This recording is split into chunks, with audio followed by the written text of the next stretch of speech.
Hi, good afternoon to all of you, and good afternoon to all CL centers as well. Clear?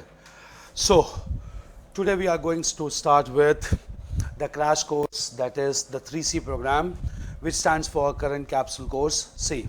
Yesterday we had a discussion about what is the logic, what is the objective of this course, and the objective being to give you all capsulated informations to crack preliminary examination related especially to current affairs. And today we are going to start with all current developments related to art and culture. Now, what would be my approach to discuss this thing? See, art and culture as a subject is totally scattered in nature. The most important challenge for every candidate is first to get the sources at one place, then to categorize it in proper structure, then only you can start preparing, because none of the news comes in properly structured fashion. Clear? Here comes into the role of a facilitator who can give you capsulated information in a structured manner.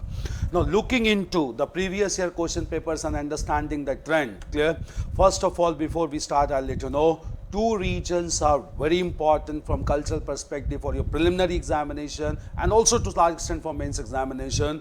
These two regions are, first of all, the northeastern part of India, and second is the southern part of Indian territory. Clear? Because they are culturally, northeastern part is culturally very sensitive and southern part of India is culturally rich and important. Clear? So we need to focus on these two areas, that is the northeastern part of India and the southern part of India. That is why we will proceed state-wise and we will try to cover all important cultural developments related to art, architecture, fairs and festivals for the last 2 years. That is from 2017 till 2019, till this date. Clear? So in order to have a well structured information so that you can memorize it nicely, you can go to examination with confidence, we will start with a state-wise format. Clear?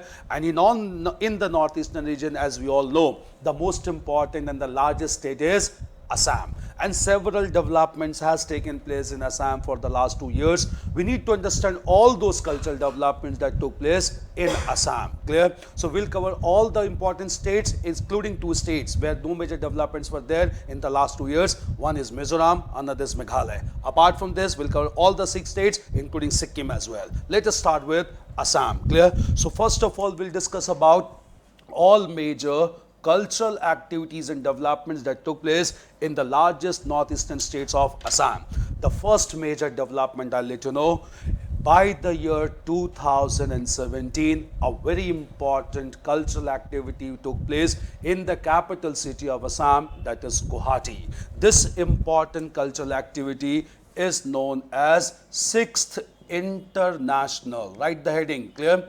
The most important cultural activity took place in form of 6th International Cultural Mart. Clear? This was an important activity organized in the capital city of Guwahati. Clear? It's also known as 6th International Tourism Mart, culture along with tourism as well, Mart. Now, what was the logic behind this? We'll understand first. Clear?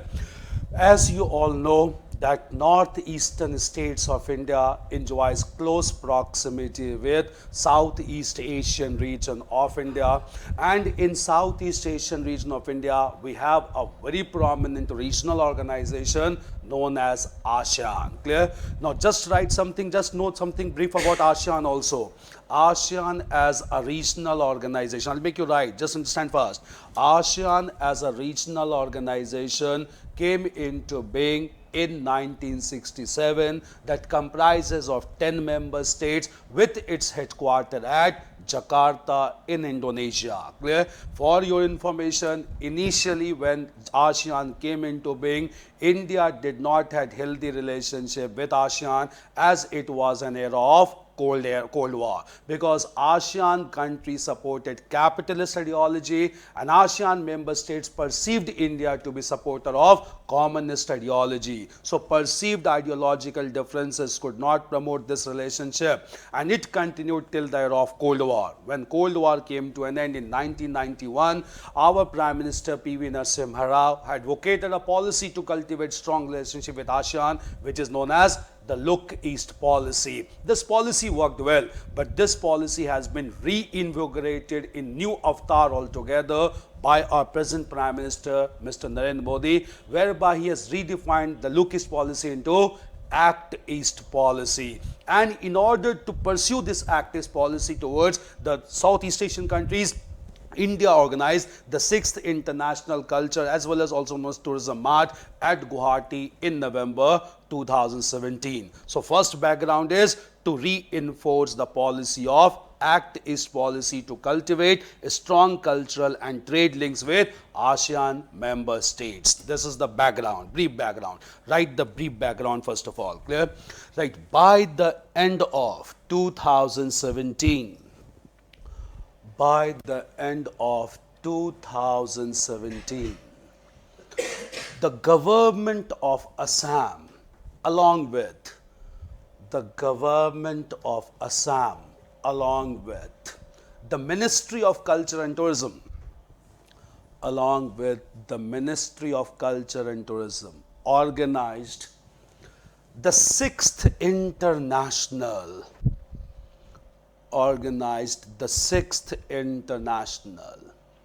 Cultural Mart, 6th International Cultural Mart, to exhibit the rich and diverse,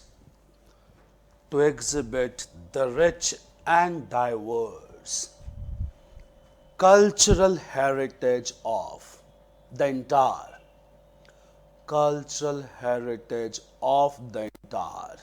northeastern region. Again, come to objective. Right, the objective of this MART, M-A-R-T, the objective of this MART is to reinforce the policy of, right, with inverted comma, Act East policy,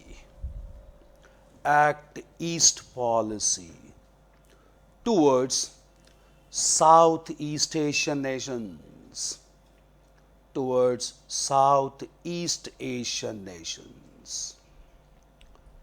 Clear? Right. India wants to cultivate strong cultural ties,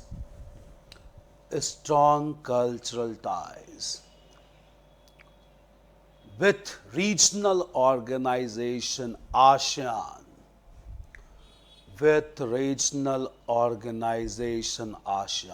as it is, very important, as it is one of the most flourishing,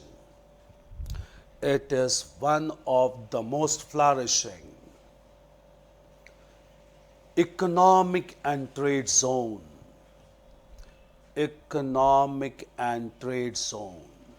of the world, cannot be missed out, trade zone of the world.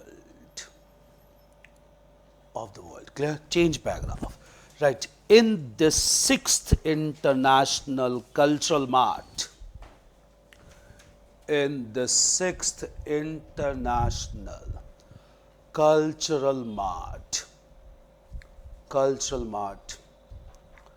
the personalities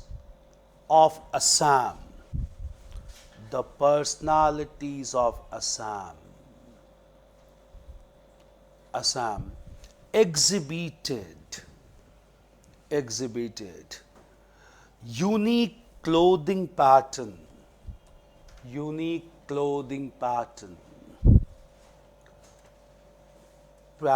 to promote export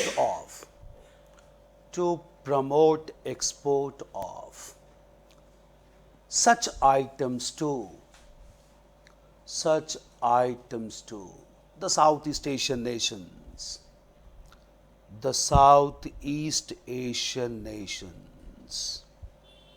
right, all these features.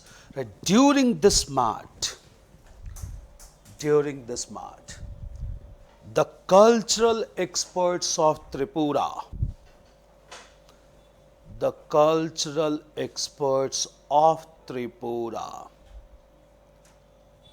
promoted the cane, it is produced in large amount, promoted the cane and bamboo handicrafts,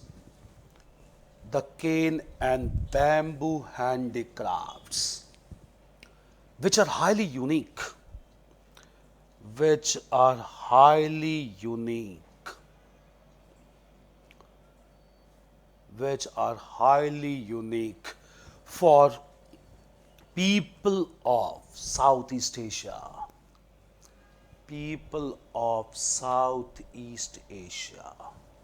Clear? Right? Further, the government of Arunachal Pradesh, government of Arunachal Pradesh exhibited a distinct animal, exhibited a distinct animal, yak, animal yak, which is highly valued, which is highly valued among countries of Southeast Asia. Clear? Right, next paragraph. Through such distinct products,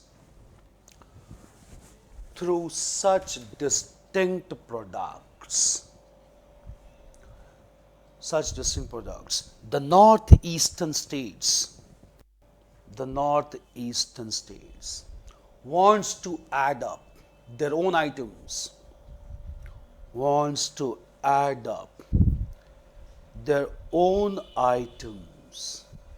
in the list of exports,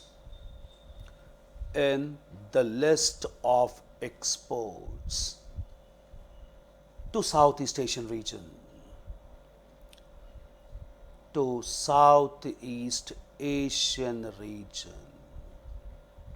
Right. In fact, India wants to promote itself.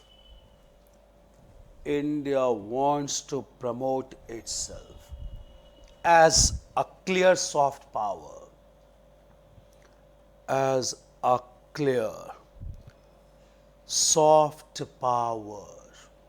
to influence its bilateral ties,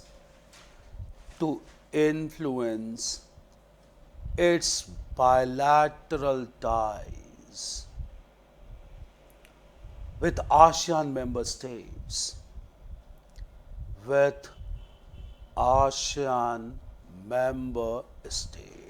Clear? Right. This international cultural mart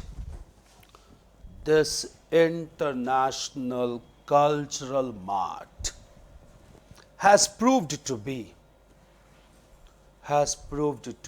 a huge success,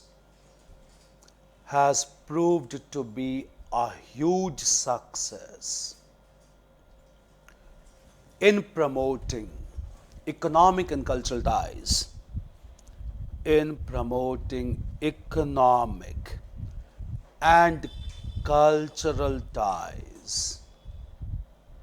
between India and ASEAN.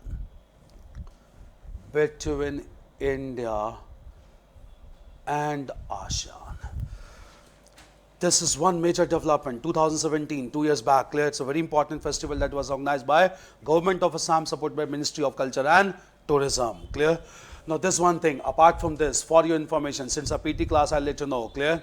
You must be knowing also, from international perspective, India and ASEAN shares a very healthy relationship.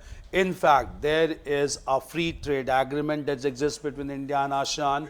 India is one of the largest exporter of software professionals and products to ASEAN, and India at the same time is one of the largest importer of hardware equipments from ASEAN member states. You also must be knowing that Singapore is one of the largest provider of FDI investments in India, even though being a small country. Given this larger perspective, it is very important for India to promote its soft side towards ASEAN countries by promoting some unique commodities produced in the northeastern states of India.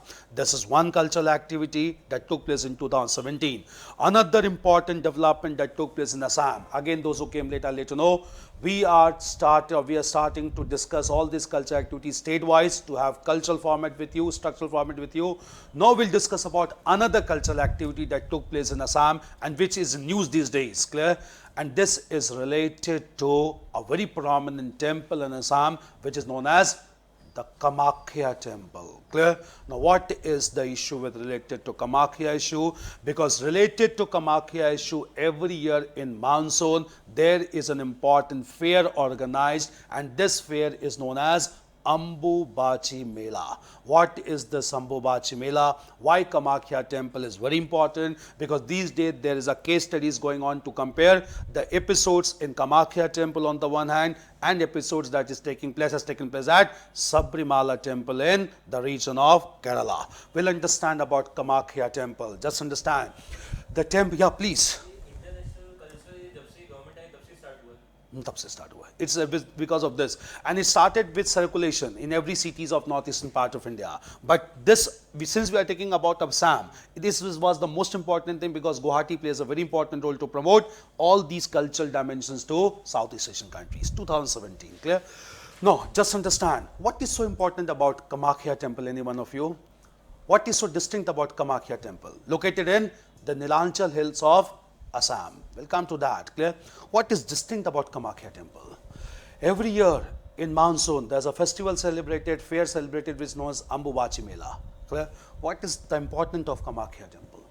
And why Kamakhya temple is being compared with the Sabrimala issue going on in Kerala, dedicated to worship of Lord Ayappa?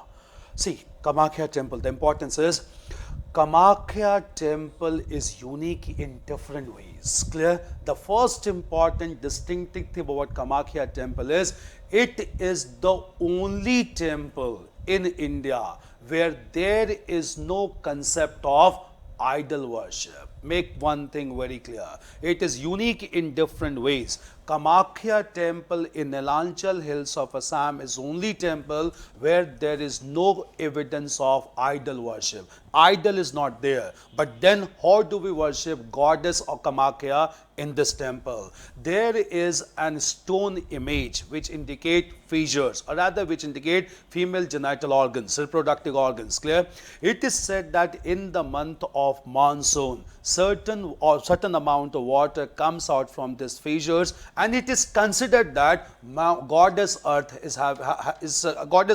is having her menstrual cycle at this time. Since it is considered to be very sensitive in nature, for 3 days this temple remains closed for everyone. On the 4th day in the monsoon, the temple is barged away, and therefore it is considered that goddess Kamakhya has been cleaned up, and then it is opened only for female, not for males, clear? Therefore this temple is opened only for females, it is not open for male members. And when this menstrual cycle continues, at this time only a very prominent fair is organized across the Kamakhya temple, and this fair is known as Ambubachi Mela, clear? Why this temple is in news these days, particularly just because of the controversy going on in Sabrimala temple, where women in the productive age group are not allowed just to worship Lord Ayappa, who is known for his celibacy or brahmacharya. So their women in productive age group are not allowed, and here completely males are not allowed to visit the premises, the sanctum sanctorum of the Kamakhya temple.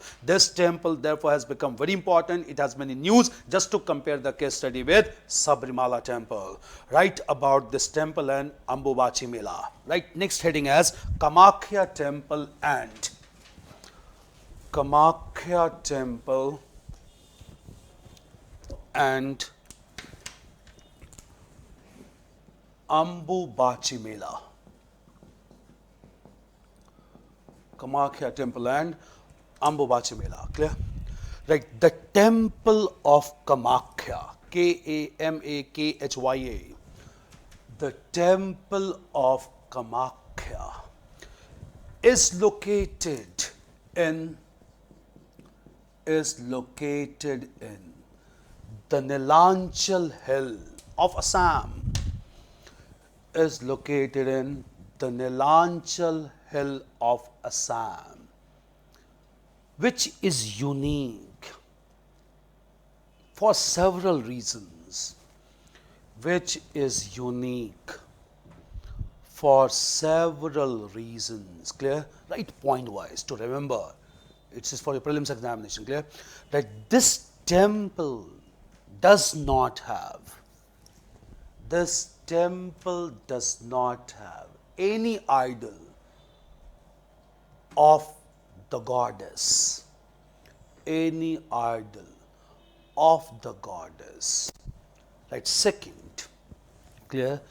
Right, in the sanctum sanctorum, Garbhagriha, in the sanctum sanctorum of this temple, of this temple,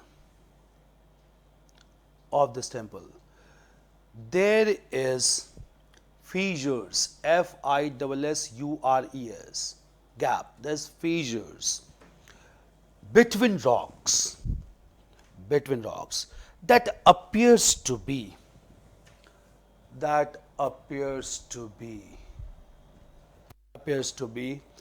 reproductive organ of female, clear? Right, in monsoon season,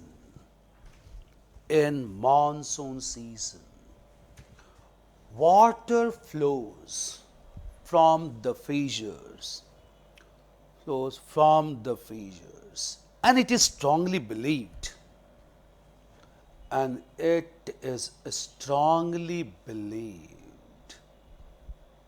that goddess Kamakhya,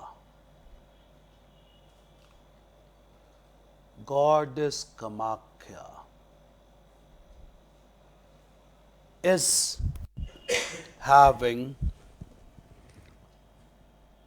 menstrual cycle,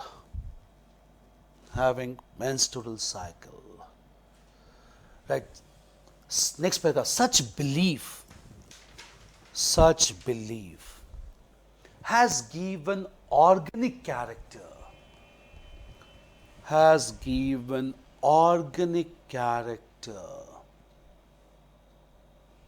to goddess Kamakhya,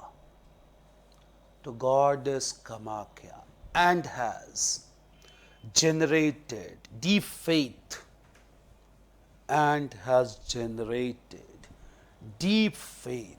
among masses,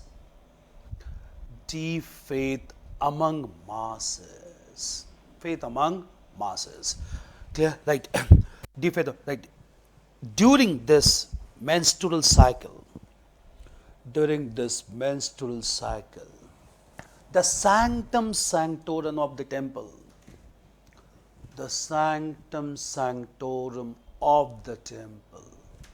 is closed for 3 days.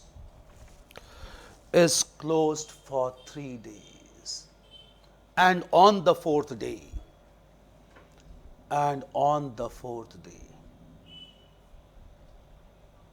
the whole temple is cleaned.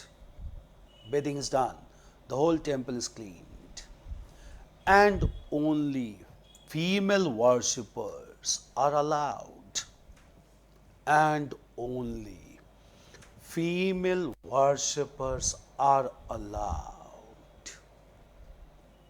Clear?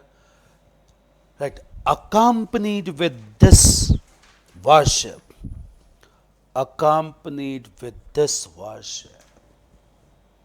an important fair is organized.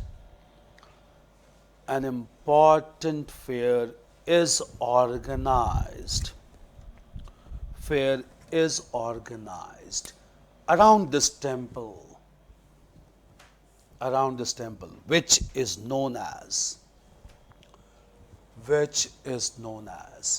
the Ambu Bachi Mela,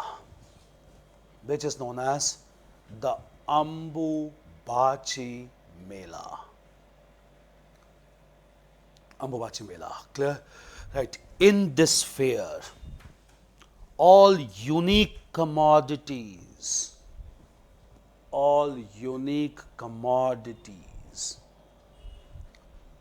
are sold and purchased by people from different parts of the country.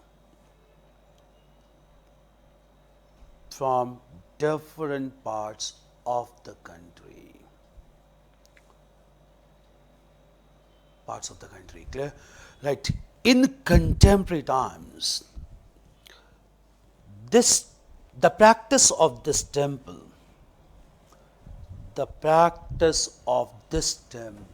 is compared with the practice at Sabrimala temple. Sabrimala temple, where female in the productive age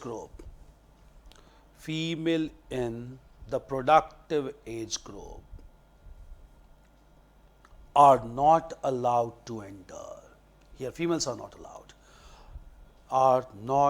allowed to enter. Clear? Right about this temple, change paragraph. Right, Sabrimala temple, located in Kerala. Sabrimala temple, located in Kerala, is known for worship of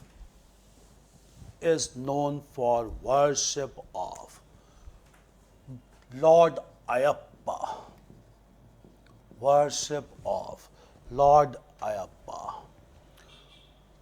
in form of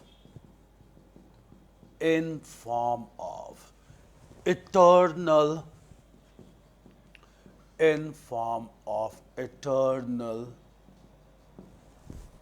brahmachari, nishkam brahmachari, eternal brahmachari, celibacy. He cannot come into contact with women. Clear?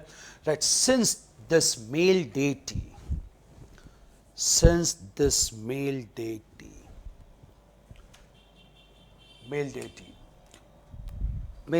performs absolute celibacy, brahmacharya, absolute celibacy,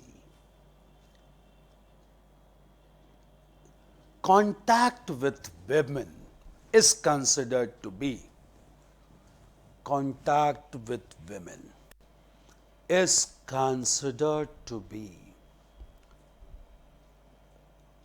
of deviation. Kind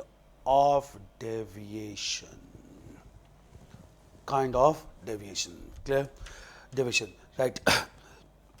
Like some pressure groups in Kerala.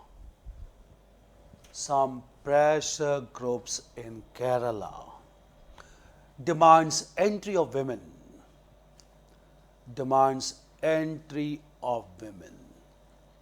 Under rights of religious freedom.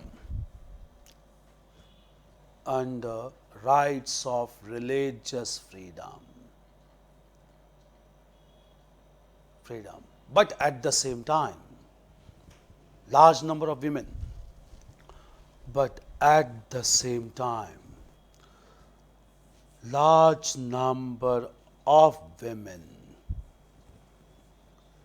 has started a campaign. This is important for examination.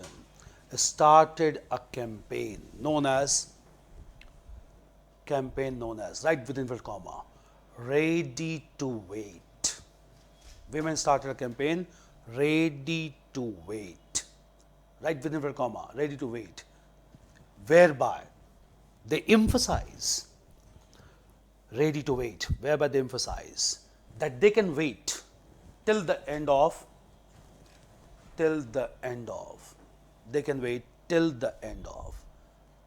their menstruation. They can visit the temple after productive age group till menstruation. Clear? No. Because it has been based on age-old cultural traditions. Clear? Right. Next paragraph. Right. Therefore, the case studies of Kamakhya temple.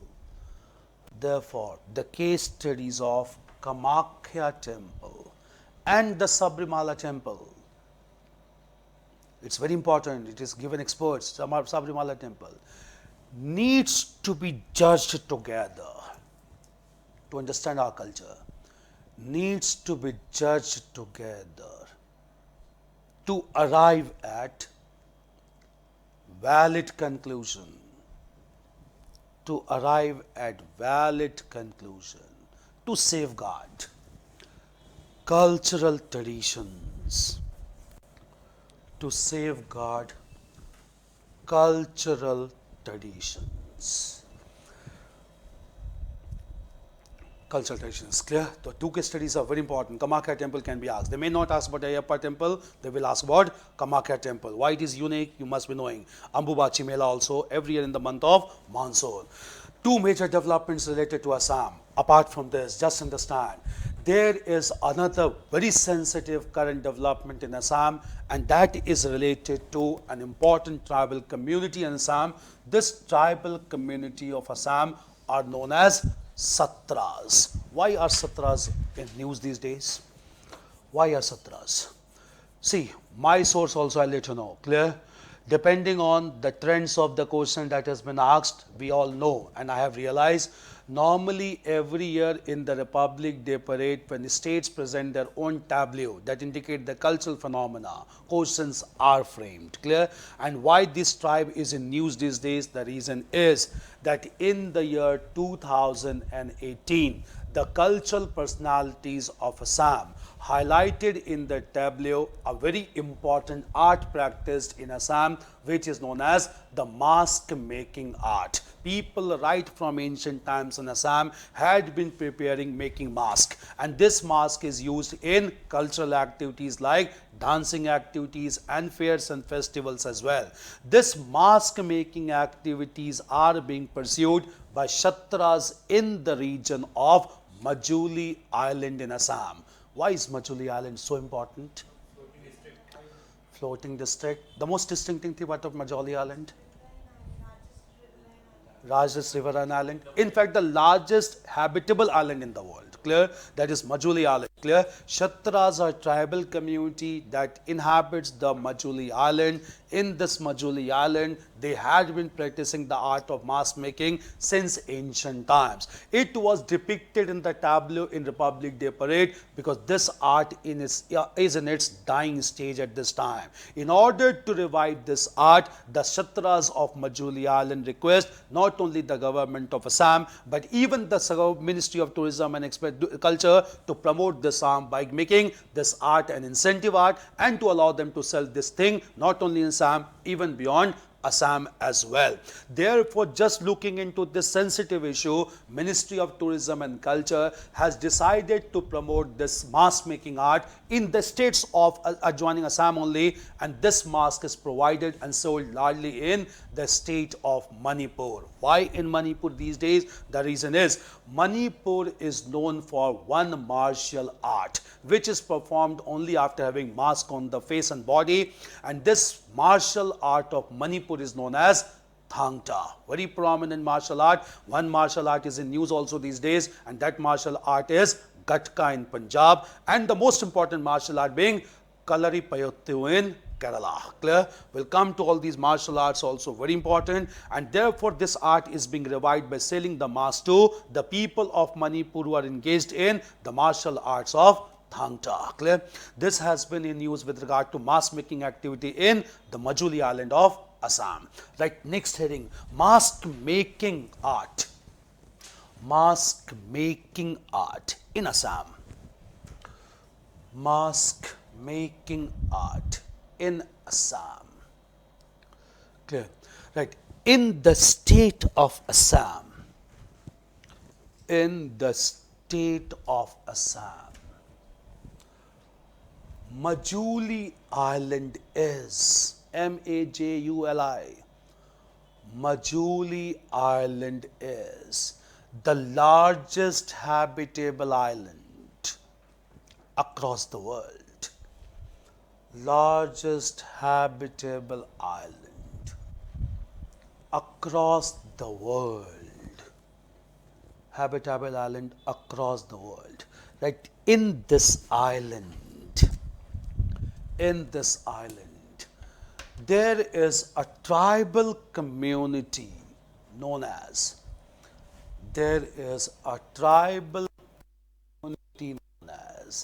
Kshatras, Kshatras, who had been Kshatras, who had been practicing,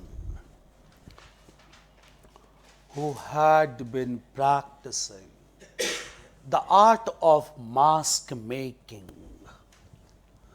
the art of mask making since ancient times, since ancient times. Clear? Right. However, this art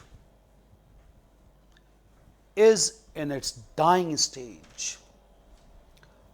This art is in its dying stage among Kshatras, among Kshatras, among Kshatras, and it was presented, in the tableau. It was presented in the tableau of the Republic Day Parade, TABLEAU, tableau of the Republic Day Parade recently. Right, in order to safeguard and promote the art of mask making, in order to safeguard and promote the art of mask making,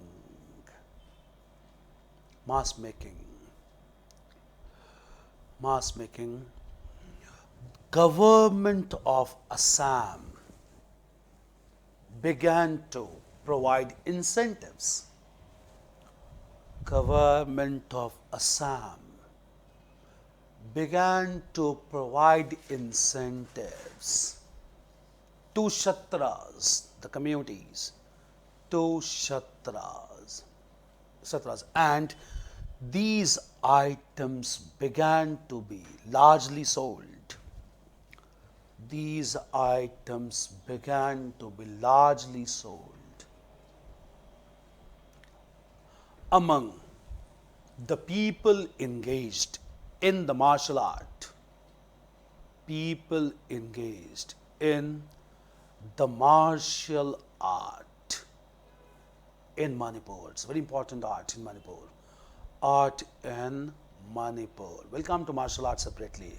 Martial art in Manipur. Thangta is a very prominent martial art. We'll come to that. Clear? That this has revived the art of. This has revived the art of mask making. The art of mask making in the Majuli island of Assam. Majuli island of Assam. Very important, sensitive issue of northeastern region. Clear? Island of Assam. Another important thing. Yeah, please.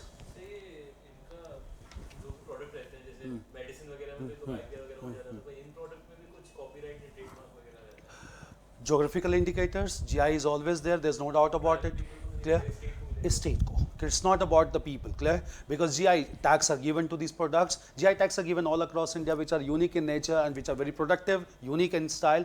These can be given to the state and taken by rights are taken by the state only, not by individuals. In fact, our level of awareness is very low, clear? Therefore, even though they produce unique things, they don't know about the unique features of those things, clear? For them, it is normal product, but for other people, it can be highly valued products. Commercialize. See, I'll let you know. If you look into TriFed, it's Tribal Products Marketing Federation, clear? To market the products produced by tribal population, clear? And by this time, even though the products of tribal people are being marketed, the purpose of TriFed is not to popularize those products. The basic thing I'll let you know, TriFed is an important organization that came into existence in 1999. The purpose of TriFed is not to popularize the tribal products in real sense, but to give them the exact price. That is, TriFed is working more to ensure proper remuneration and prices for tribal products rather than to sell the products all across India. Because even Trifid knows this thing very well, that if the demand becomes very high in other parts of India and beyond India also, the tribal people cannot be forced to produce those amount abundantly. They don't have resources also, and they don't have such kind of commercial approach also. That is why, in order to ensure that their tribal culture is not affected, whatever they are producing, and if they want to sell those products which are surplus in amount, only work of Trifid is to ensure proper price or fair price given to those products. So Trifid is largely working to ensure the fair prices and remuneration to tribal people rather than to promote their products at large. That is why people are not getting the geographical tax. It's basically the government that is taking. Clear? So Trifid is working for fair and remunerative price, not for exposing or popularizing the products. That's a hard reality. Clear? Okay. This is another important development related to Assam. We'll proceed state-wise, not just understand. Assam is very important, clear?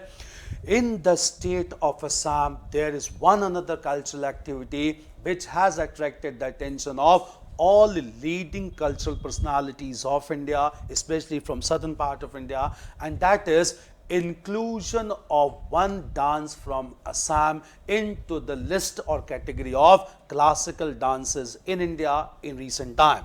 Before this inclusion of this dance, we had 7 classical dances in India, starting with Bharatanatyam. Most of this dance being confined to the southern part of India, being Kathakali or Kuchipudi. Only some dances from northern part of India like Kathak from Uttar Pradesh.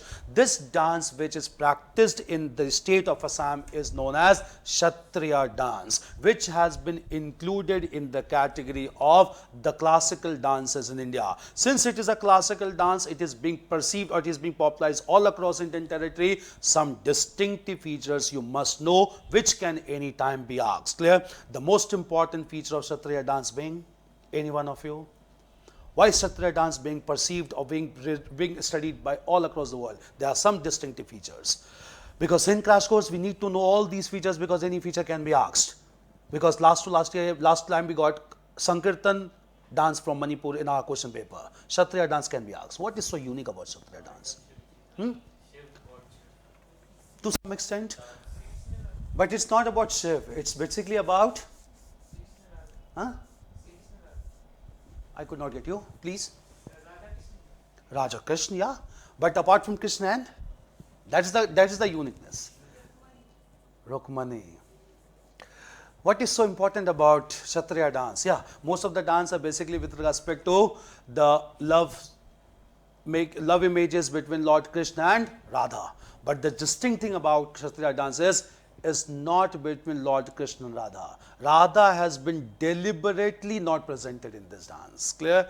And this dance mentions about Lord Krishna and directly all the gopis. So there is a very distinct conspicuous absence of Lord Radha, which is not there in any dance form all across India. There is a very important feature of Kshatriya dance, and it is performed largely by male members. Even though some females are there, largely by male members who are known as bhokas. And these bhokas perform this dance in a particular place which is meant for bhokas and the saints or the leaders standing there. It was started in 15th century by Vaishnavite saint of Assam, Shankardev. Clear? We'll write about the Kshatriya dance as well. Right heading, next heading within Assam. Clear? The Kshatriya dance. It is included in the list of classical dances. The Kshatriya dance. Clear? 8. You must be knowing about 8 classical dances. You want to write them separately?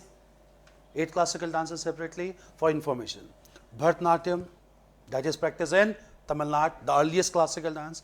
Second is Kuchipudi, practiced in Andhra Pradesh.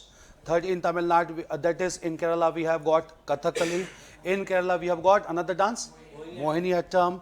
Then we have got another dance, Kathak from Uttar Pradesh. Then we have another dance, Manipuri dance, that is from Manipur region. Then Odissi dance from Orissa, and 8th one being Kshatriya dance. Clear? 8 classical dances. It is the latest entry in the list of classical dances. Clear?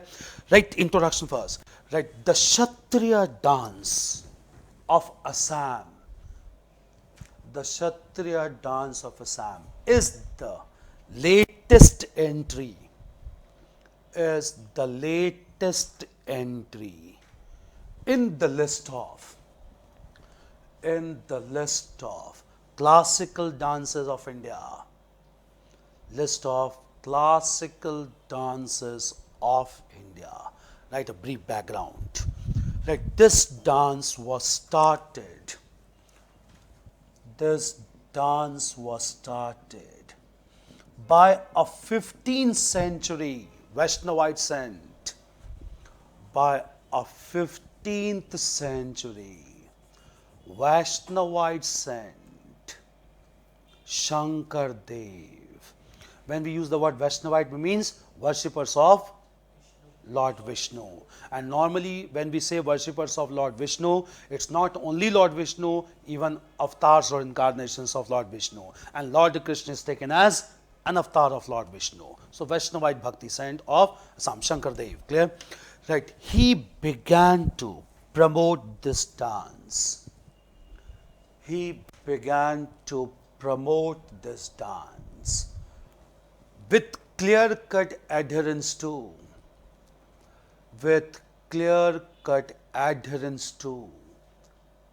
rules and regulations,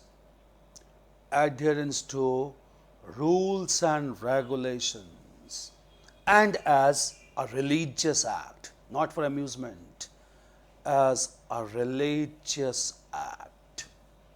Clear? Change paragraph. Right. This dance continued to be performed.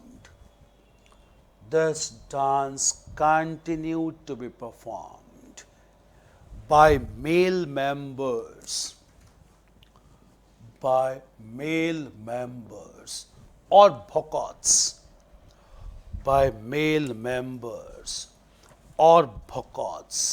confined to certain locations,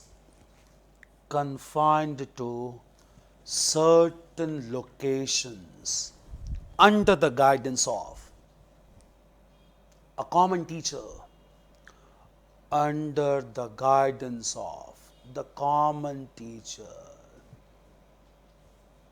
Clear? Right. The most distinctive feature of this dance is depiction of Lord Krishna,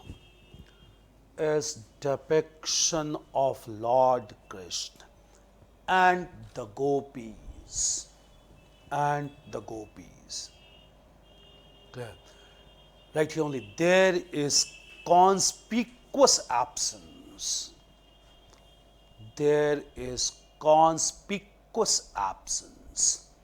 Of Radha, very unique, of Radha in this dance. Clear? That this feature has attracted the attention, of large number of dance experts,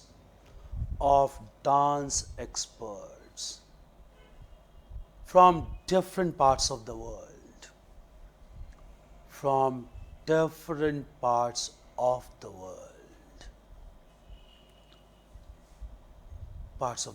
Clear? There's a very important development. Kshatriya Dance, clear, is the 8th one in the category. 7 you must know also, clear, that is starting. And most importantly, you should know some major performers also, clear, Bharatanatyam, Indrani Rahman, other performers also you should know, clear. But Kshatriya Dance has always been used just because of one major feature, and that major feature is conspicuous absence of Radha in this dance, clear, which is not found in any place in India. Distinctive features need to be understood, clear. Now, within the state of Assam, there were other developments also.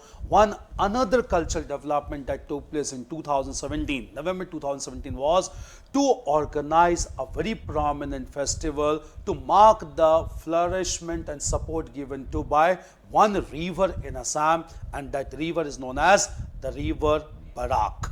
And therefore, an important cultural festival was organized to mark the importance of river Barak, which is known as Namami Barak Festival. We'll talk about Namami Barak Festival, which was organized in November 2017. Right, next heading as within Assam, Namami Barak Festival.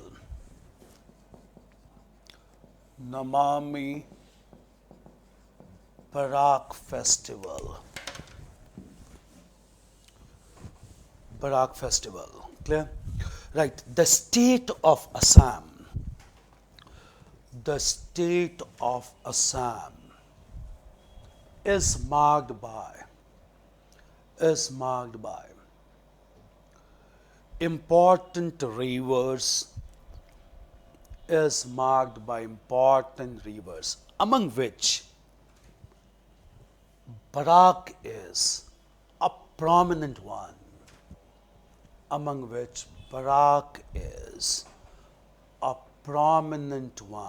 Clear? Right. This river provides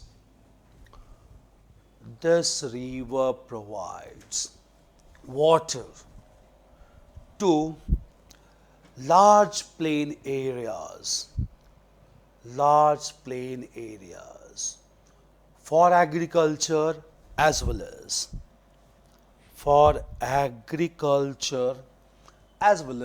domestic purposes.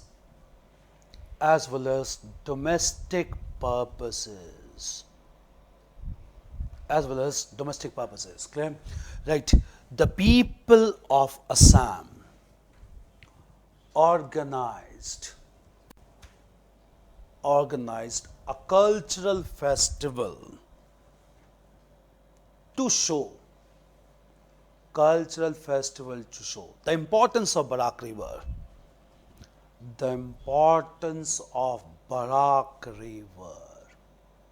In November 2017,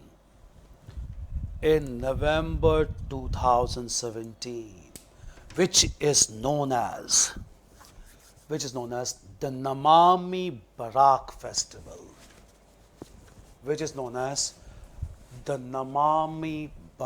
Festival. Clear? Right. During this festival, several religious activities were organized.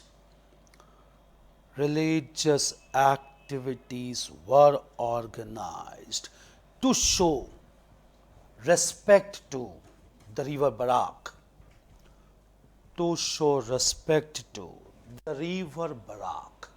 And to ensure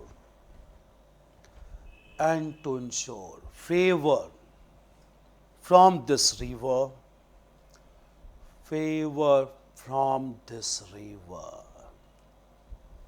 Clear? Right. Through this festival,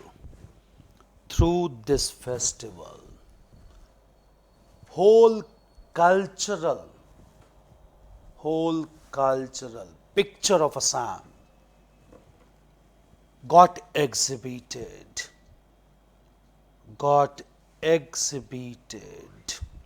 and it was appreciated all across the country.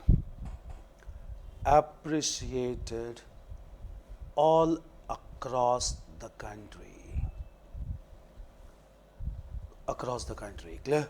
We have such festivals in Majuli Island also. Majuli is always a very important cultural center in Assam. Clear? This is another thing. Apart from this, I'll let you know for your general information, Assam being very important, you should also know about one cultural activity in Assam which is indicated through the singing activity also, dance activity also, and their singing and dance collectively is termed as Bihu.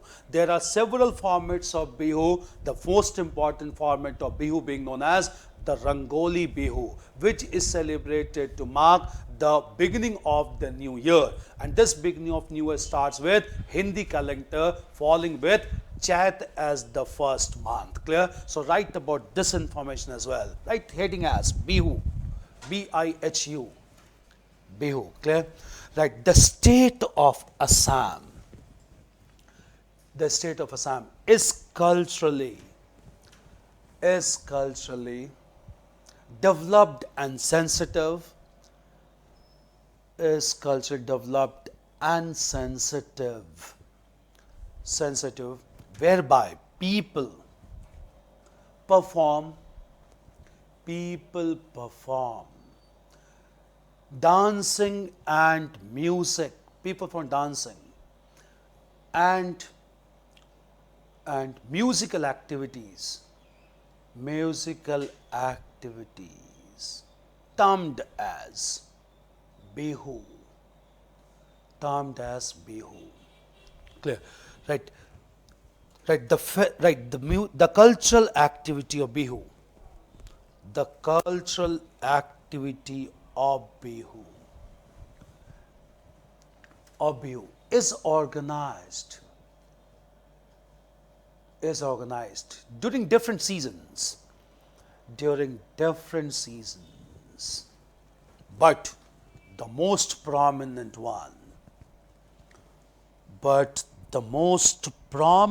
one is organized during the harvest season. It's basically agriculture festival. During the harvest season, accompanied with the beginning of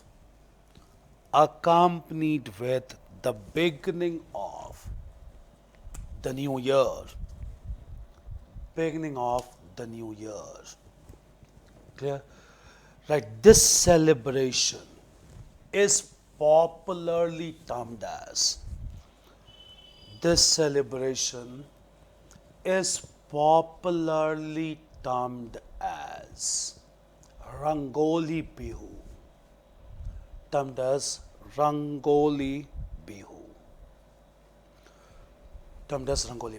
You should know this thing, clear? So these major developments only in the state of Assam, clear? Now apart from Assam, now we'll move on to smaller states in the northeastern part of India, which are again very important culturally, clear? And in those important northeastern states of India, we will discuss about one state which has assumed very important role these days, and that state is Sikkim. Clear? The Sikkim, why we need to discuss Sikkim, even though it's apart from the northeastern region altogether, Sikkim is counted in northeastern category only. In the state of Sikkim, we'll discuss about one important location clearly, and that is in the form of a national park, which is even included in the category of World Heritage Site. Why we are going to discuss this site only? Clear? How many tangible sites are included in the category of US tangible sites? How many sites are from India? How many sites are included? Total 37. Which is the latest one? The city of Mumbai. Clear? And how many sites are included in the intangible category? How many sites are included in the intangible category? I hope you understand the difference between tangible and intangible. UNESCO is list in two categories largely. There are other categories also. Clear? Tangible and intangible. Tangible means which is physically perceptible, and intangible which is not physically perceptible. There are 13 intangible things which are included under UNESCO World Heritage Site from India, and 37 physical or tangible sites included. Clear? Among those 37, there are prominent sites included, that is 29 sites in cultural level, in cultural category, and at the same time 8 sites are included under the geographical category, and there is only one site included under tangible category under mixed category. Clear? And that site which is included in the mixed category, because it has importance not only culturally, it has importance geographically as well, and that is the national park in the region of Sikkim, which is known as Khenchen Zonga. Clear? We'll talk about this national park at this time. Clear? Write the heading as Sikkim. Clear? Heading as Sikkim. And write the heading as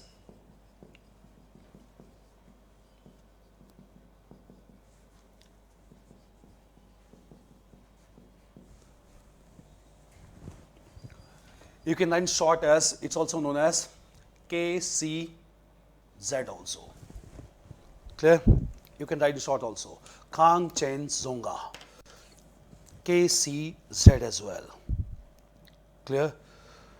Right, introduction first of all. It's very important for your prelims examination. Clear? Right. UNESCO has declared. UNESCO has declared 37 sites of India as tangible World Heritage Sites, tangible World Heritage Sites. We'll come to all prominent one. Clear? The latest entrant being Mumbai. Clear? Mumbai is the second city after included in tangible category after Ahmedabad. Clear? Right. Clear. Right. In this category, 29 tangible sites are included. 29 sites are included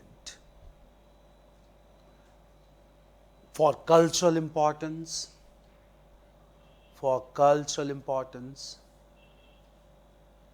Okay. 7 under geographical importance and 1 under the category of mixed importance. Right, about intangible also it will help you out. Clear? Right. UNESCO has also declared 13 cultural activities of India under intangible list.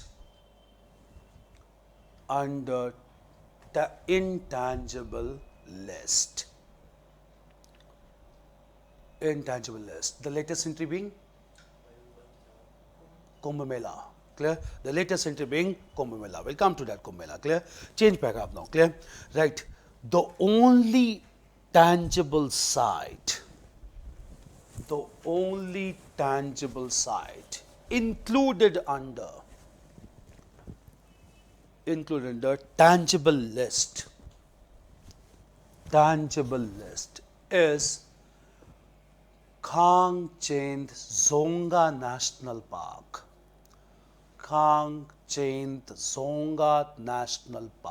Of Sikkim. Zonga National Park of Sikkim, due to its cultural as well as geographical importance. First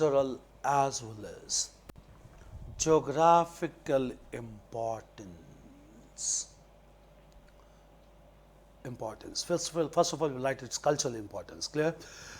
Right. This national park has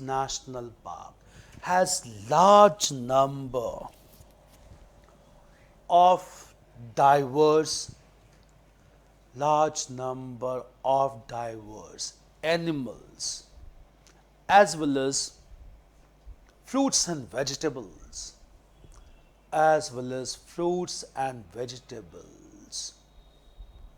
due to steep gradient, geographical thing, due to steep gradient of the altitude. Diversity is bound to be there. Clear? Right. This cultural diversity is highly unique as degree of diversity is maximum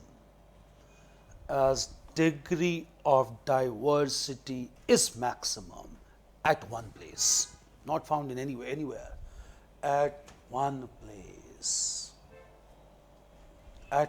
Clear? Right. Next paragraph. Geographically, this national park includes a large area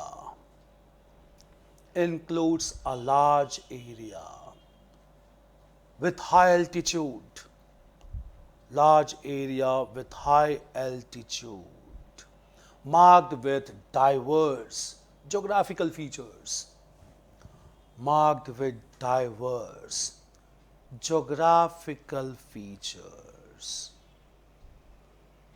Geographical key features, clear? Right, the maximum steep in altitude is found. The maximum steep in altitude is found at the topmost level, at the topmost level, where diversity is also minimum. It's very steep. Clear? Right. The steepness gets reduced at the middle level. The steepness gets reduced at the middle level, where diversity increases. Diversity increases. Clear? Right. The minimum steepness is found.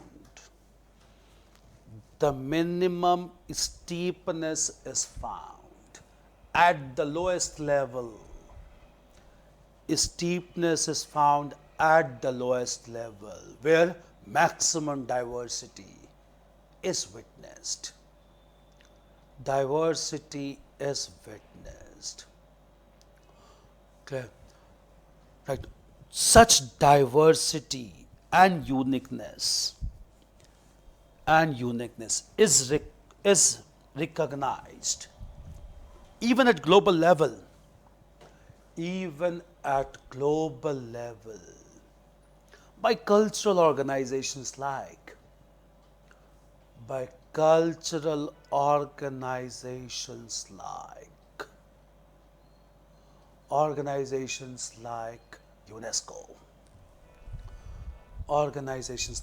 UNESCO.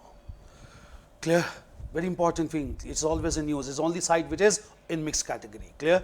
Sikkim is known for this. Clear? Now, apart from this, just understand, there is one cultural act in Sikkim which has attracted the attention of people all across India, even outside India, and more importantly in the region of China, which is highly appreciated also. Clear? That cultural activity which is performed in Sikkim almost every year, this cultural activity in Sikkim is popularly termed as Saga Dawa. What is this cultural festival? We'll just understand. Clear? See, majority of the people in Sikkim are followers of Buddhist faith. There are some people who are also followers of Hinduism, but majority of the people are followers of Buddhist faith, and most of them are basically Tibetan Buddhist followers. Clear? Those Tibetan Buddhist followers in Sikkim has contributed significantly towards cultural growth and development. Apart from establishing monasteries in different parts of Sikkim, they have also began to celebrate festival in a year in order to mark all the important things about Gautam Buddha. This festival is celebrated to mark the birth, attainment of enlightenment, and even the death of Mahaparinirvan of Gautam Buddha. All the three things are celebrated together, and this festival is celebrated by taking procession out on the streets in Sikkim, and this festival and fair is termed as Saga Dawa in Sikkim, which is highly supported by government of Sikkim and highly appreciated even by government of China as well. This cultural act has acquired global recognition in recent time, for which Tibetan Buddhists are given recognition. Now, why we are discussing here? The importance is that we all know that China has serious differences with Tibetan Buddhists. The reason being, the Tibetan Buddhist leader Dalai Lama has always shown centrifugal tendencies and has demanded autonomy for the Tibet region. It is seen as a cultural bridge between the Tibetan Buddhist of Sikkim and the Buddhist of China at this time. Therefore, in contrast to differences that exist between India and China, this festival is seen as a cultural bridge between the Tibetan Buddhists of India and China. That is why in newspapers and all, this festival has always been highly appreciated to bridge the gap or differences between the two neighboring countries of South Asia. Clear? Right, heading as Sagadawa. Clear? Right, the region of Sikkim. The region of Sikkim has started to celebrate a Buddhist festival.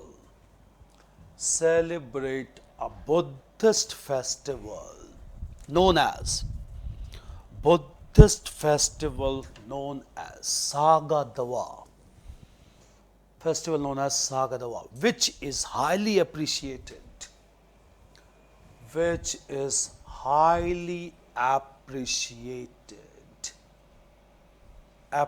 Both in India as well as in China. Right here only, Sikkim is dominated by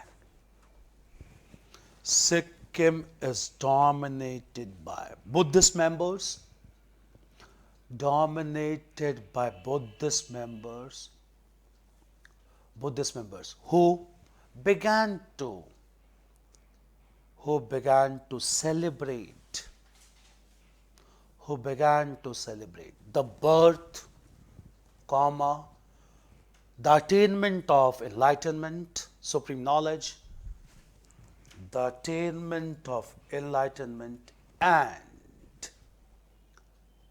and the Mahaparinirvan, his death. All the three things took place together. The Mahaparinirvan simultaneously. Clear? Right. To mark such events, Tibetan Buddhist of Sikkim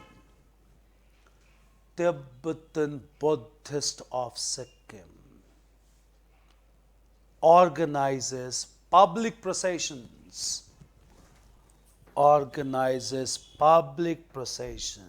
whereby values and principles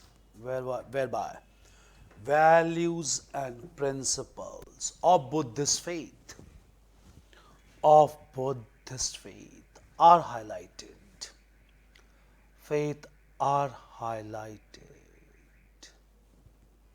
Clear? Change paragraph. Right. This cultural act is seen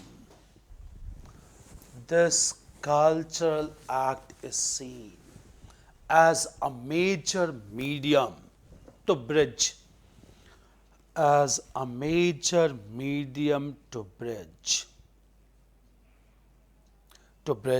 the differences between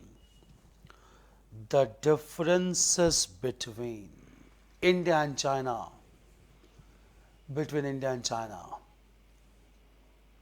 and Ministry of Culture and Tourism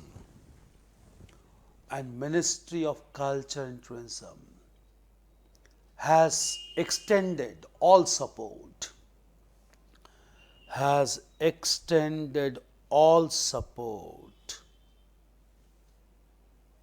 to this cultural act. It has been in news for some time. Clear? Sagadawa. Clear? So Sikkim, two important cultural developments in recent times. Clear? In the northeastern region of India, we'll discuss one another state which is known since 2000, not only now, but of late very important for one cultural festival which is seen as an integrative force of combining large tribal people, and this festival is celebrated in Nagaland. Clear?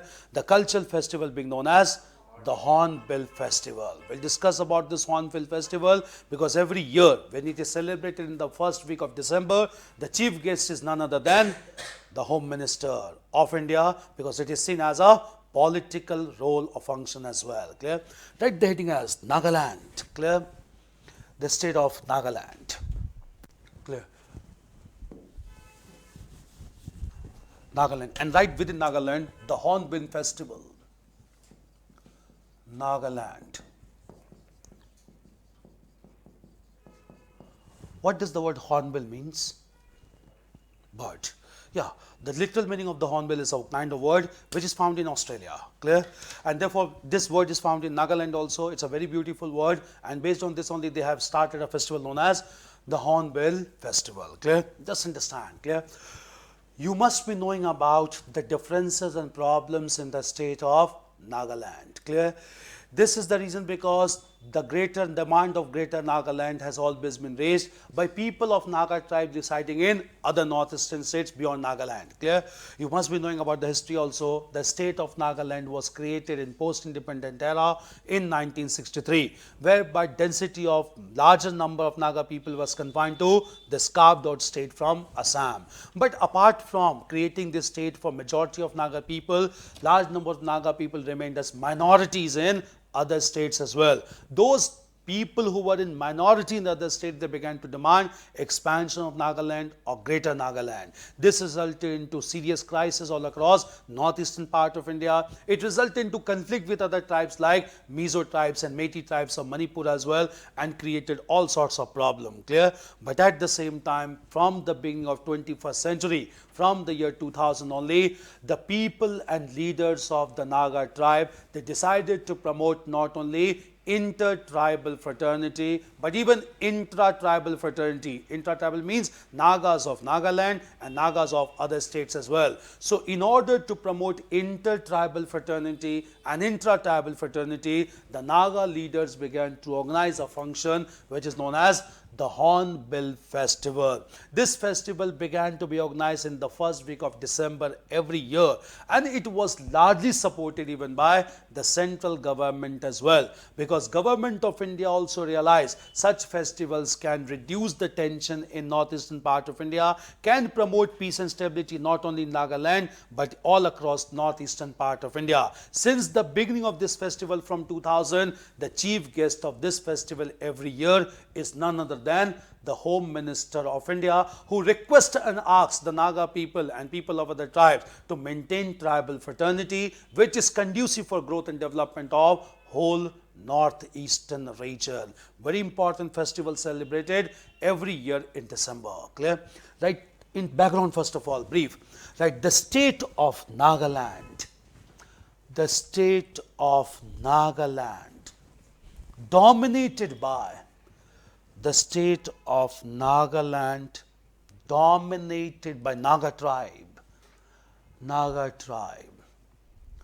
has always been under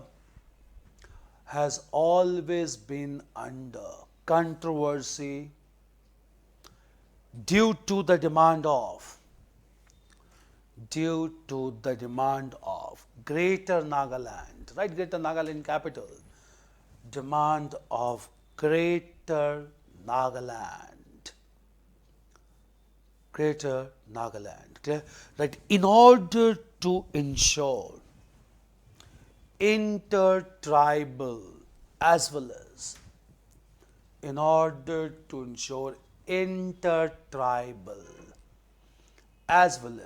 intra-tribal fraternity,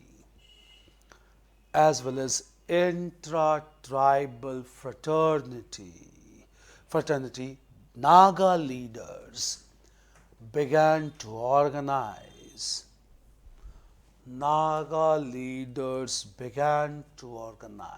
an annual festival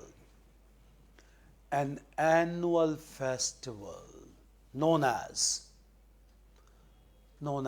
the Hornbill Festival, H-O-R-N, known as the Hornbill Festival. Clear? Right, the word hornbill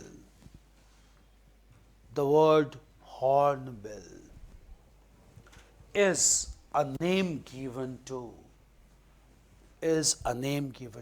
a distinct bird, found in Nagaland and in other countries like Australia and in other countries like Australia. It's the name of a bird. Australia. Change paragraph. The Hornbill Festival. The Hornbill Festival is organized in the first week of December. In the first week of December. Every year. December every year. Whereby cultural personalities of different tribes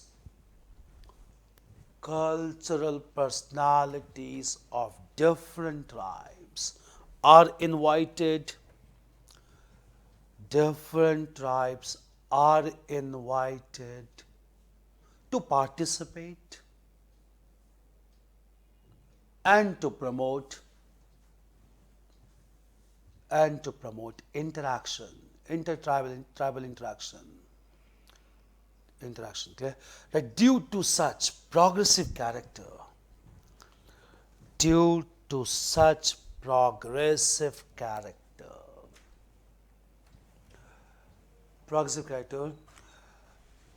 guest of honor of this festival annually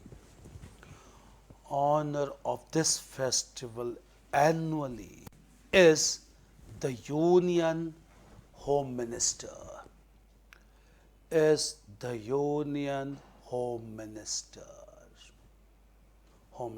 Clear?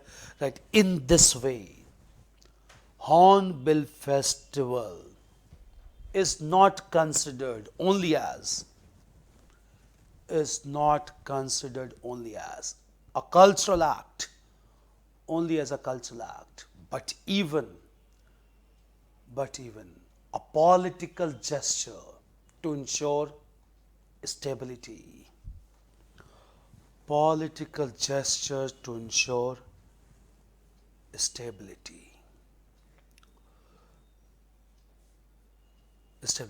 Clear? One major thing in the state of Nagaland. Clear? Now coming back again, northeastern part of India. Clear? There has been some prominent cultural activities organized in a small state, clear, which has been news these days, and that small state known for cultural activities these days is Tripura. We'll discuss about major cultural activities performed in the state of Tripura. Write the heading as Tripura, clear? Cultural activities in the state of Tripura. These are very sensitive states, and Tripura is very close to Bangladesh, clear? Therefore, Tripura has been promoted also by central government, and therefore all the cultural activities has been given national recognition as well, clear? We'll come on to the state of Tripura, clear? First of all, I'll let you know, there is a very important Buddhist community in Tripura as well, clear? And this Buddhist community in Tripura is known as the Buddhist community of Mog, clear? They are very prominent in the region of Tripura. This Buddhist community of Mog, they are considered to be very sensitive people, even though they are few in number. They had been performing a dancing activity since ancient time, and this dancing activity performed by the Mog Buddhist of Tripura, this dancing activity is known as the Sangharai dance, clear? And this dance was shown in the tableau of Tripura in the recent Republic Day parade, just to ensure that Mog Buddhist needs to be protected, their culture needs to be kept intact, not only by the government of Tripura, but even by the Central Ministry of Tourism and Culture. It is considered to be an important dance form, and also it is also taken as a theatre form by Mog Buddhist of Tripura region, clear? Right about this dance form, clear? Right, the small state of Tripura.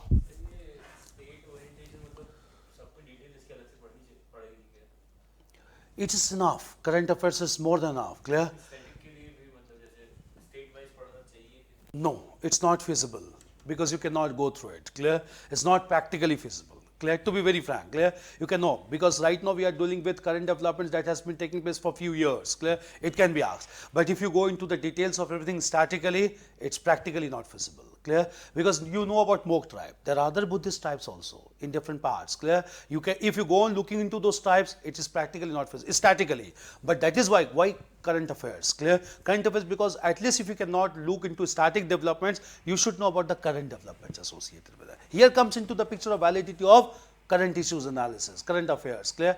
At least you should know about the current issues associated with such things. If you go into details, you cannot do, no one can do that. It's not possible. We have thousands of tribal sections in Indian society. You cannot go into details of everyone. But those who are in news, at least they should also always be read and understood, and the issues related to them, clear?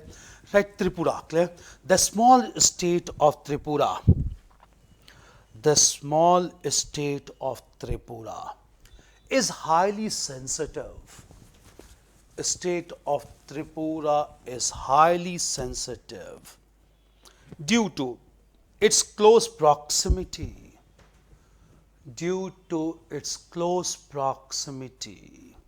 to Bangladesh, whereby it becomes difficult. You need to understand the context. It becomes difficult to protect and preserve the cultural identity.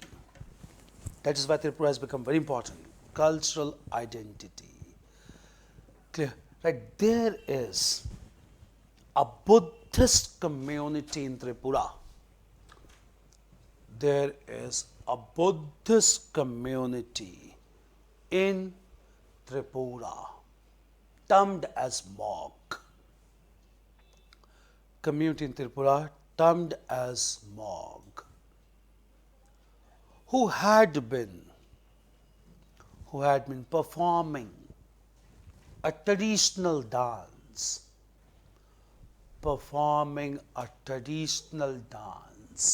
Sangrai, traditional dance, Sangrai. Clear? Right, since the number of Mog Buddhists are declining, infiltration is a big problem. Since the number of Mog Buddhists are declining, it was also in news with respect to Rohingya issues also. That's why it is very important, clear? Since the number of Mog Buddhists are declining, their culture needs to be preserved, for identity, clear? Right, therefore, the Mog Buddhist displayed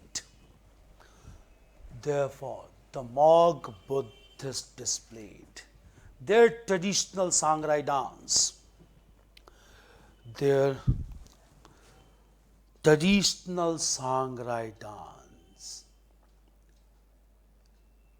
during the recent Republic Day parade. It was a tableau during the recent Republic Day parade. Right, consequently, Ministry of Tourism and Culture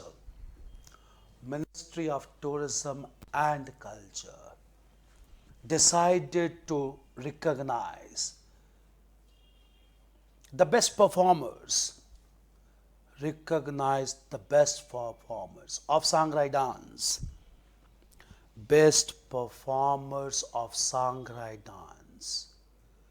and to encourage them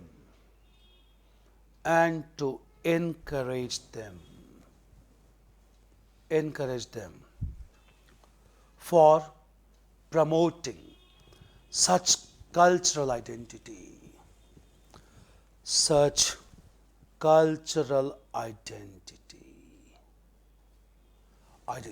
clear? There's one important thing about Tripura. Another important thing, much more important than Sangrai dance also, clear? In recent times, in the region of Tripura, which is also a hilly region, there has been a discovery of the world's oldest relief sculptures, whereby the images of Lord Vishnu and other goddesses and gods has been found on rock surfaces. Clear? It has opened a new chapter of religious beliefs and practices of the people of Tripura, since it is the oldest sculpture which has been found, indicating the worship of Lord Vishnu and other important gods. This sculpture has been studied by National Archives of India, Archaeological Survey of India, and this is known as Unakoti sculptures of Tripura. It is the oldest sculpture which has been found, which indicate the worship of Hindu gods and goddesses right from ancient times among the people of Tripura. And Archaeological Survey of India and National Archives of India has decided to preserve this oldest sculpture in order to show the antiquity of Hindu religion, not only in the northwestern part of India, but to show antiquity of Hindu religion even in the northeastern corner of Indian territory. So from the perspective of antiquity of Hinduism, the sculpture is considered to be a very important exploration which has been done in the recent times. Clear? Right. Next heading as Unakoti sculptures. Next heading as Unakoti sculptures in Tripura. Clear? Right. In recent times, India's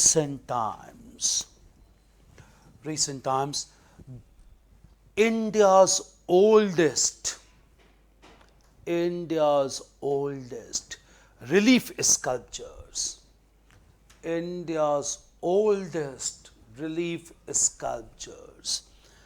has been found in the hilly tracts of Tripura, which is known as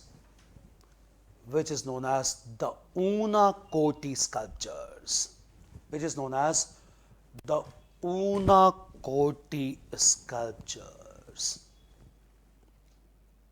Clear? Right. In this relief sculpture, images of gods and goddesses, are clearly identified,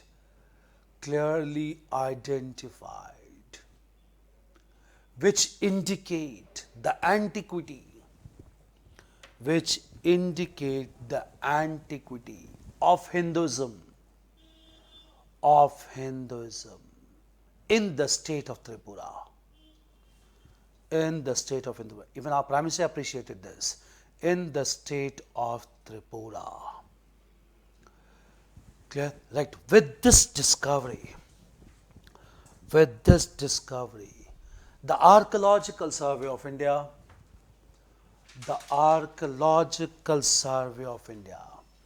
decided to finance further exploration,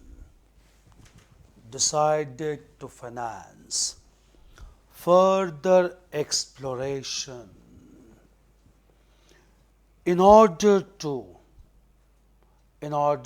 comprehend the practice of Hinduism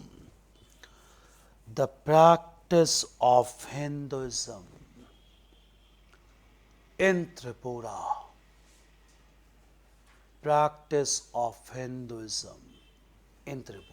Unakoti sculptures. Clear? This is another important recent development related to Tripura. Clear? Again, there has been one thing which has been very persistent about Tripura, and we had discussed with respect to Assam also, and that important thing is bamboo and handicrafts, because Tripura is known for abundant production of cane and bamboo handicrafts, and every girl in every house of Tripura are known for mastering the technique of manufacturing the cane and bamboo handicrafts. Clear? And therefore, the two most prominent handicraft products of Tripura are known as Orissa and Riha. These terms are asked, and these two bamboo products are exported not only to northeastern part of India, even to other countries of the world, just because of its medicinal values also, and just also because of its domestic utility as well. Therefore, separately we'll discuss about cane and bamboo handicrafts of Tripura. Right, separate heading, the cane and bamboo handicrafts of Tripura. CANE, the cane and bamboo handicrafts of Tripura. Cane and bamboo handicrafts of Tripura. Clear? Right, the state of Tripura is known for, the state of Tripura is known for abundant production, is known for abundant production of cane and bamboo handicrafts, of cane and bamboo handicrafts. Handicrafts, clear? Right. The girls of every family, the girls of every family are encouraged to master the techniques, of cane and bamboo handicrafts, cane and bamboo handicrafts, for commercial benefit,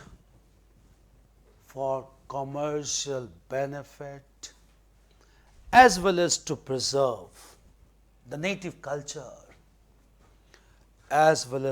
preserve the native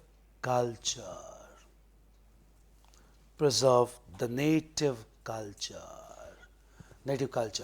Okay? Right, such products are used not only among native people,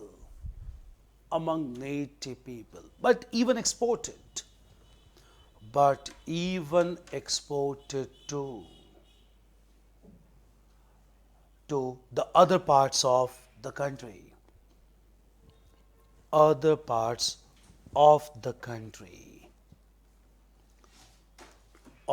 Clear? That the two most popular handicrafts,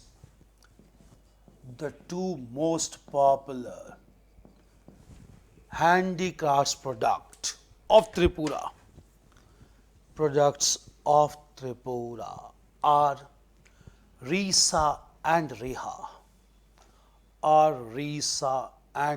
They were exhibited even in 6th International Tourism Mart, Cultural Mart also, Orissa and Riha, which is highly valued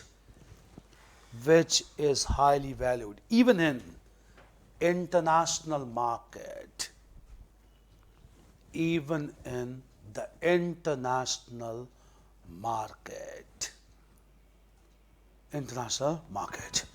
Very important developments related to the state of Tripura. Clear? Apart from Tripura, now we'll discuss about certain cultural developments of recent times in the state of Manipur. Clear? We'll discuss about Manipur as well. Write the heading as Manipur. Clear? Cultural developments in the state of Manipur. Clear?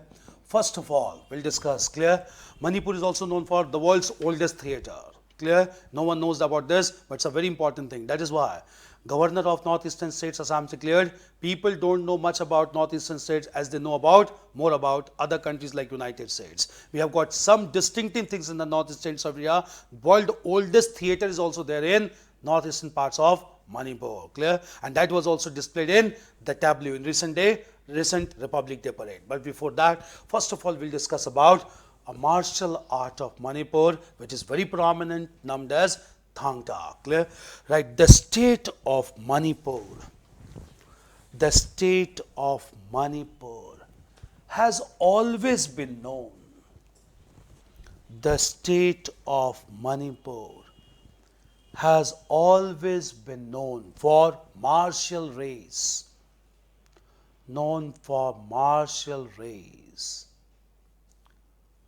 Who had exhibited both aggression as well as effective resistance both aggression as well as effective resistance. Right, due to such temperament,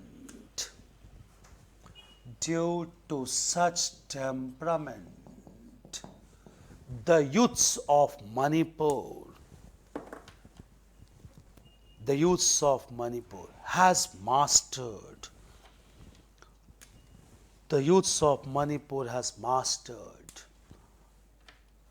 a martial art,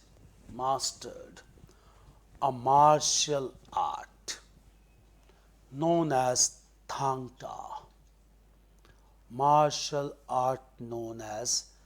Thangta. Clear?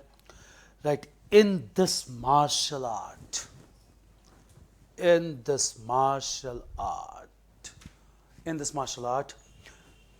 masks are used to cover the face as well as the body.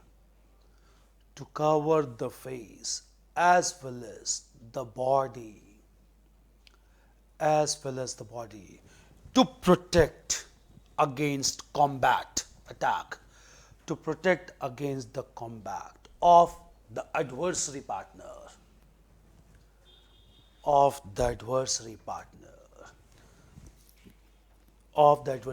The only community that doesn't use any safety mark in martial art is the Sikh community. Clear?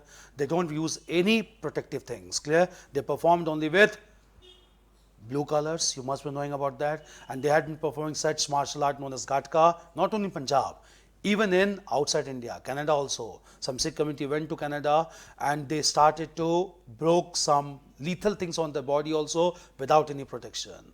The tube lights and all, the bricks also, all these are very important developments performed by Gatka community or performance of Gatka among Sikh community, not only in Punjab. In Punjab, in festivals and all, normally they perform Gatka by sticks and all, clear? But it is only in Punjab. But in other parts of the world, they have performed very lethal activities under martial art, even though Kerala is considered to be the pioneer of martial arts in India, clear? Right, such mask used by performers,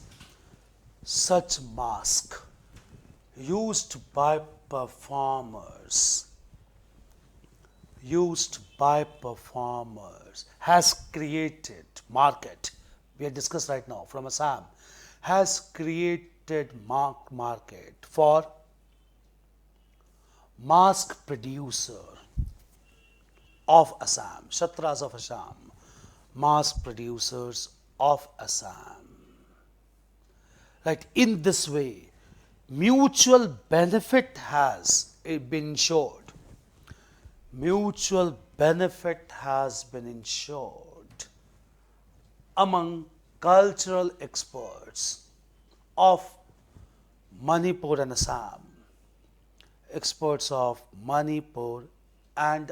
Assam. We'll come to martial arts of other states also. It's very important. When we come to Kerala, we'll discuss Kaliripayottu elaborately. It's very important art. Clear? Where do we have the evidence of martial arts in India? How did it start? From where the concept of martial arts came to India? Even though martial arts is not practiced in India effectively these days. The art started in India, but it was largely patronized in other countries, especially Japan. Clear? The whole concepts of black belt and all these things, they are basically Japanese innovation. But we are the persons who originated the concept of martial art. Martial art is also as an act of self-defense, not for aggression basically, self-defense. The earliest evidence of martial arts comes from Mahabharata, when conflict took place between Bhim and Jarasandh. Clear? It's the earliest evidence of martial art as act of self-defense. But later on went to Japan. Japanese mastered this art, and from Japan it has come to India in modern version, that is black belt and all these things. Clear? But it's originated from India only, and is still being practiced in the traditional gymnasiums of Kerala. That is Kalarippayattu. We'll come to that. Clear?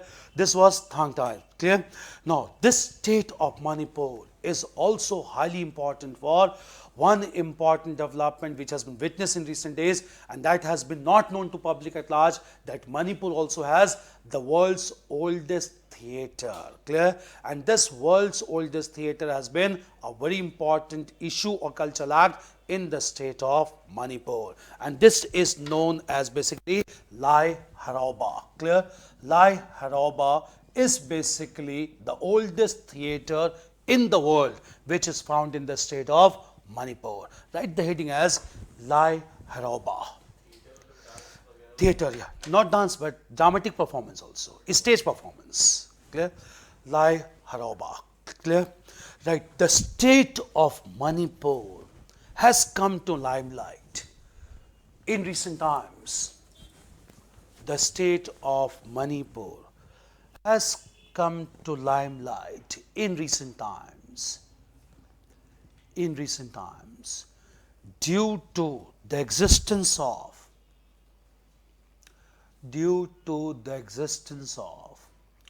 the world's oldest theatre performance. The world's oldest, scriptures also there, sculptures also there, theatre also there. World's oldest theatre performance, termed as Lai Haroba, which is also termed locally as Khamba Thoibi, locally termed as Khamba Thoibi. Clear? Like in this stage performance,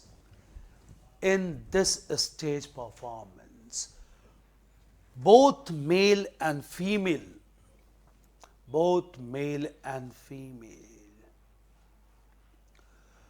convey their message through hand and body gesture, not through any words, body gesture, which is clear even to, that's a very important thing, which is clear even to audiences.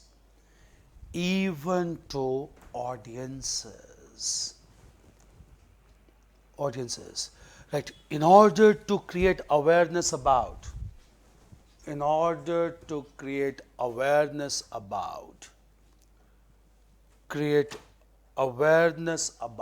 this oldest theatre, artist exhibited this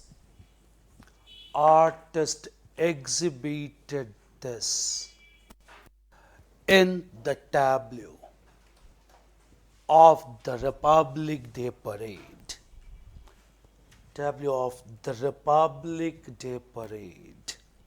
In recent times.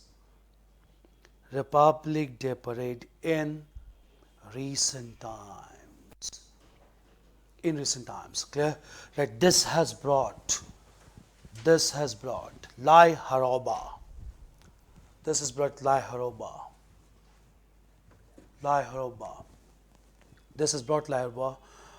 Among the experts of theatres all across the world.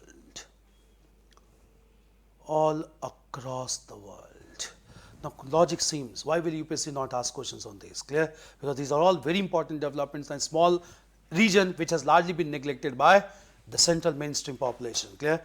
Apart from these states, there's one small cultural development or festival performed even in the state of Arunachal Pradesh, which is located in the northernmost side of northeastern part of India.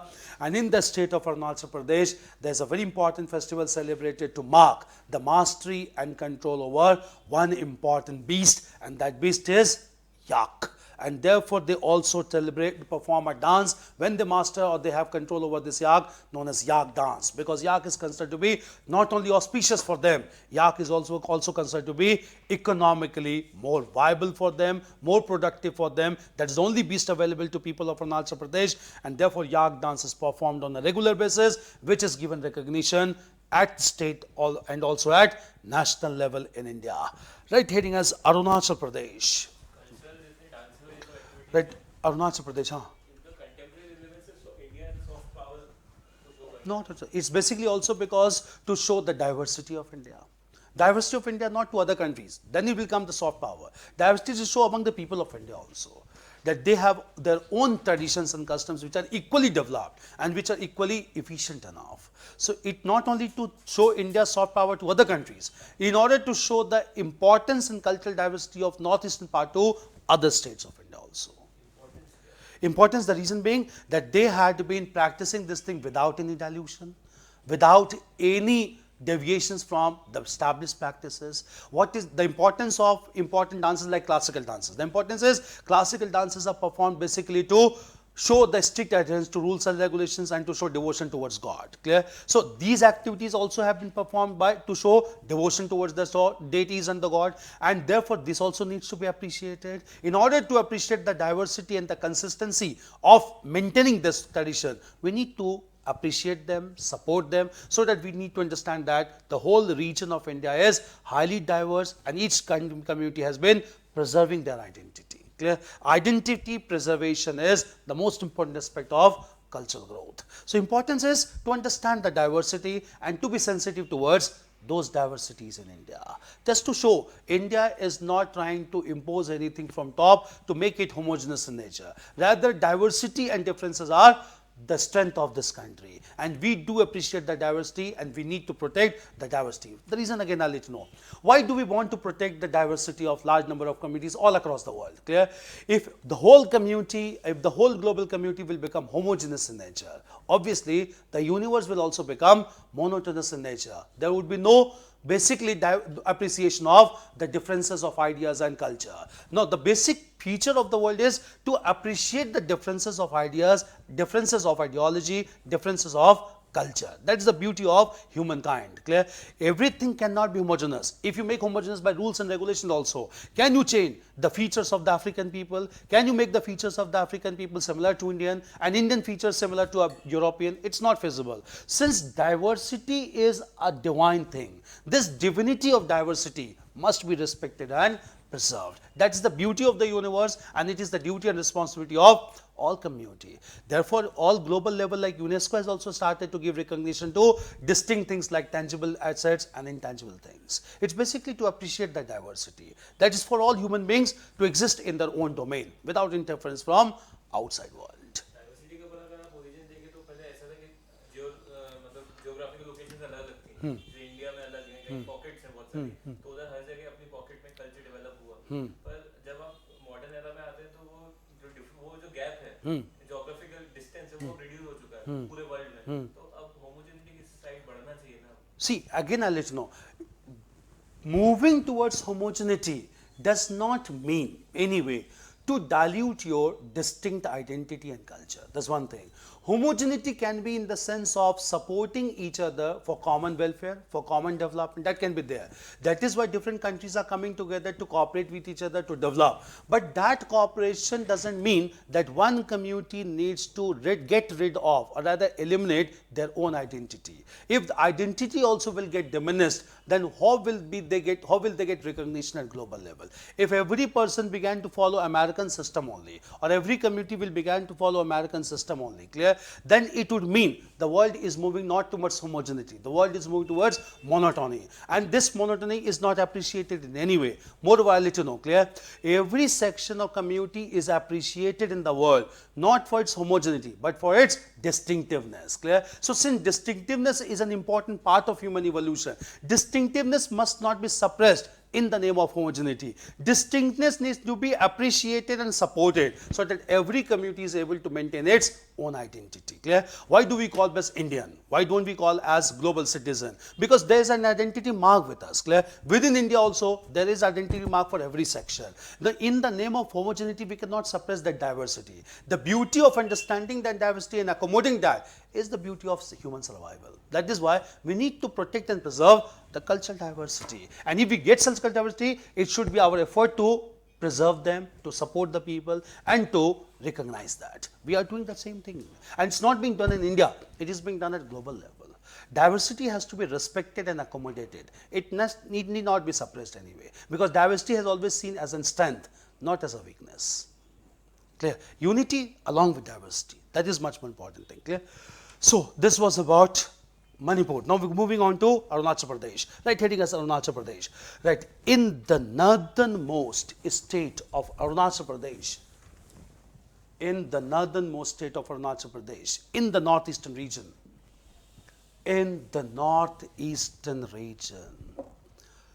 cultural growth has been centered around,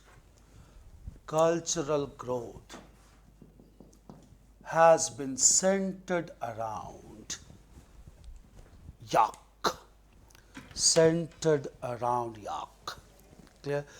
Right, this animal is considered to be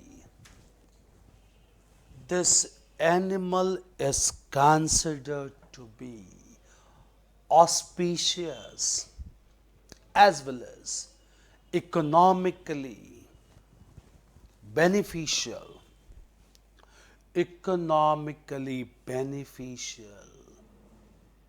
by people of Arunachal Pradesh.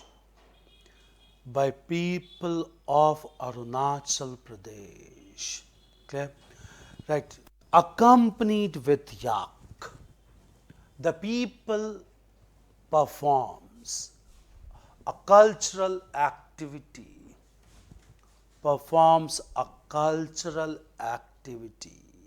yak dance.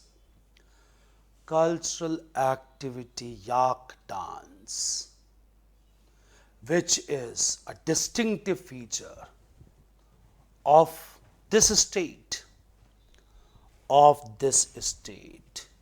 which is recognized even at national level.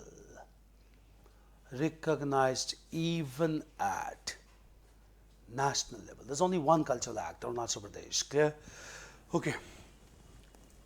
We cannot conduct many cultural activities in Arunachal Pradesh, you must be knowing, just because of pressure of China. Clear? There's only one thing that is there, and yak dance you must know about, cultural domain. Clear? So all these were cultural developments in recent times among the states of northeastern region of India. There has not been major development in two states in recent times. I have searched thoroughly. One is Meghalaya, another is the state of Mizoram. Clear? In all these 6 states, all major developments, Assam is very important, Tripura is very important. Clear? Look into all the developments in Assam and Tripura. Anything that needs to be asked till the point we had covered the northeastern block. Clear? And you are expected to get one question from northeastern region every time. Clear? These were recent developments. Clear? Now coming to other regions of India, we'll proceed region wise to have structural information with you. So we'll move to the southern side of the northeastern part of India, and we'll move on to discuss about eastern states of India. And among the eastern states of India, first of all, we'll discuss about the easternmost state of India, that is Orissa. Clear? Several cultural developments has taken place in the state of Orissa in recent times. We'll discuss about all those developments as well. Clear? The one most important development being taking place in the temple premises of Sun Temple at Konark. What has been the festival? 2018 only. What has been the festival? The Sun Temple at Konark has issued or has established the Center of Tourism Promotion and Facilitation with support of Ministry and Culture and Development. So any information related to Konark Temple and some Orissa can be asked. Anyway, Orissa is always important for temples because it is termed as Devbhumi, the land of the gods, because we have got large number of temples in Orissa, the most prominent being Jagannath Temple at Puri. Clear? We'll discuss about Sun Temple at Konark. Write the heading as Orissa. We'll move to eastern part of India. Clear? Right, Orissa. Right heading as Sun Temple, Konark. Orissa, Sun Temple, Konark. Now just understand a brief history also. It may be asked. Clear? See, what is so distinctive about Sun Temple? What is so distinctive about Sun Temple? Sun temples are there in different parts of India. What is so distinctive about Konark Temple? Yeah. Any distinctiveness about Konark Temple? This is a huge temple which indicate mobile structure. Mobile structure. Added base structure. It has got 12 pairs of wheels, and these 12 pairs of wheels are shown to be carried by 7 horses. Clear? That's the most distinctive feature. It was constructed in the 12th century AD, and it became a very important development because it was constructed by Ganga rulers of Orissa. Ganga rulers ruled in southern part of India. Ganga rulers ruled even in Orissa as well. Right, brief history first of all, then we'll move on to current development. Right, the Sun Temple at Konark in Orissa. The Sun Temple at Konark, Orissa was constructed in the 12th century AD. Was constructed in the 12th century AD by Ganga rulers. By the Ganga rulers. Clear? Right. This temple exhibit a mobile character. Exhibits a mobile character as it is based on. As it is based on 12 pairs of wheels. 12 pairs of wheels carried by 7 horses. Carried by 7 horses. Clear? Right. The Union Ministry of Culture and Tourism.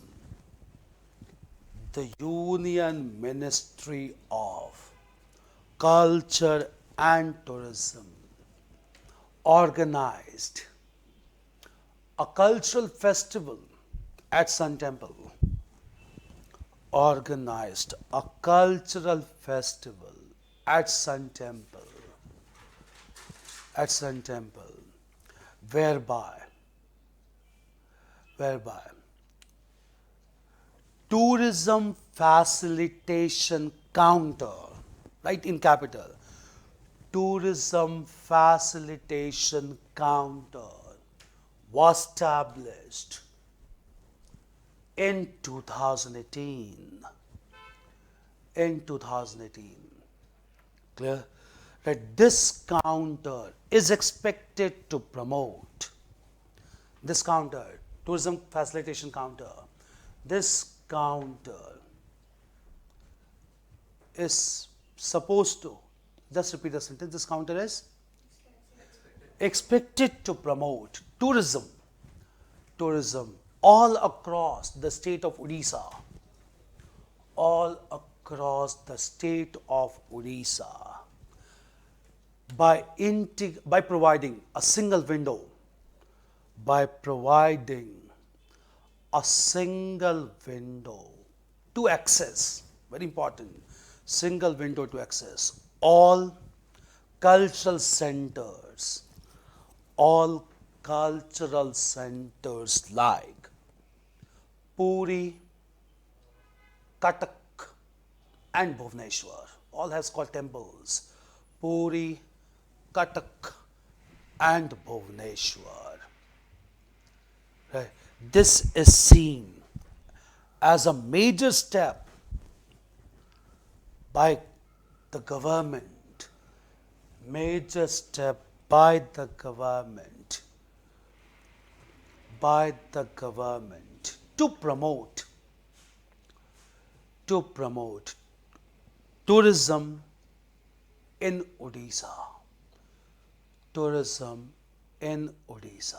It was at Sun Temple at Konark. Similar festival was this time, 2018, was also held at Khajuraho. We'll come to Madhya Pradesh separately. Clear? Khajuraho is very important. We conducted one very important festival at Khajuraho also. This was one festival in Orissa as well. Very important. You should know brief history about Sun Temple at Konark as well. Clear?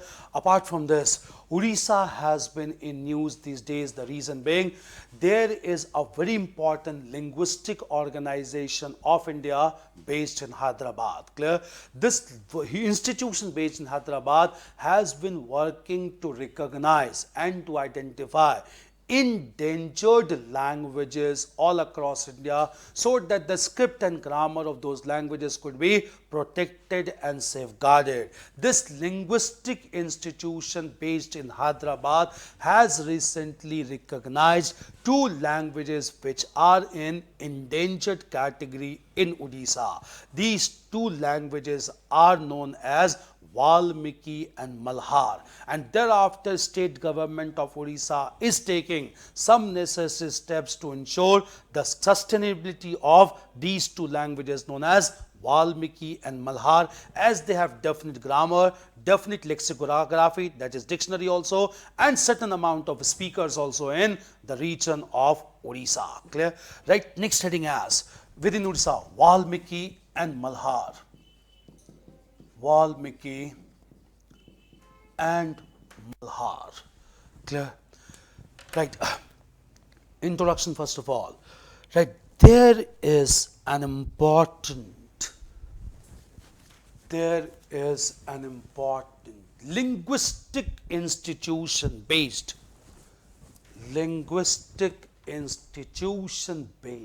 in Hyderabad.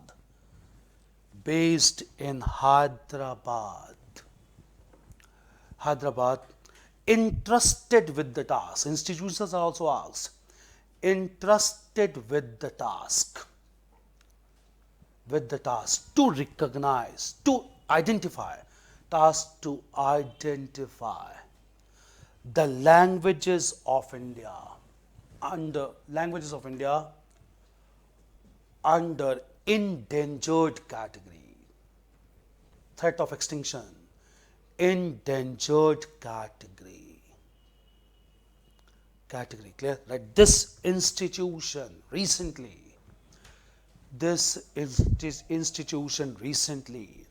has identified the languages of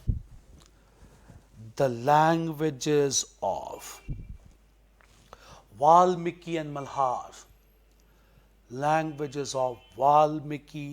Malhar, in Odisha under endangered category.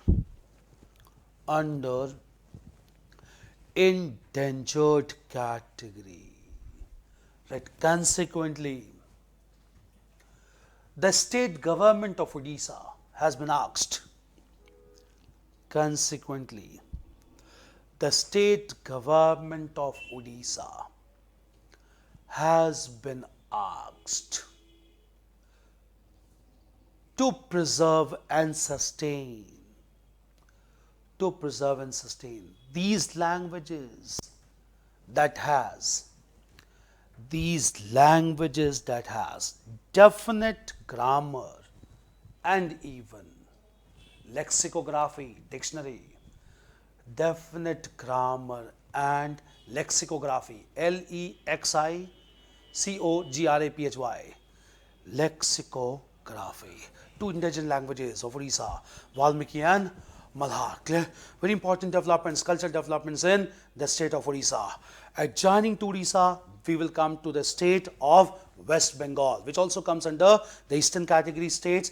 And in West Bengal also some important cultural developments took place. We'll discuss about those cultural developments. Right, the heading as West Bengal. Clear? West Bengal. Clear?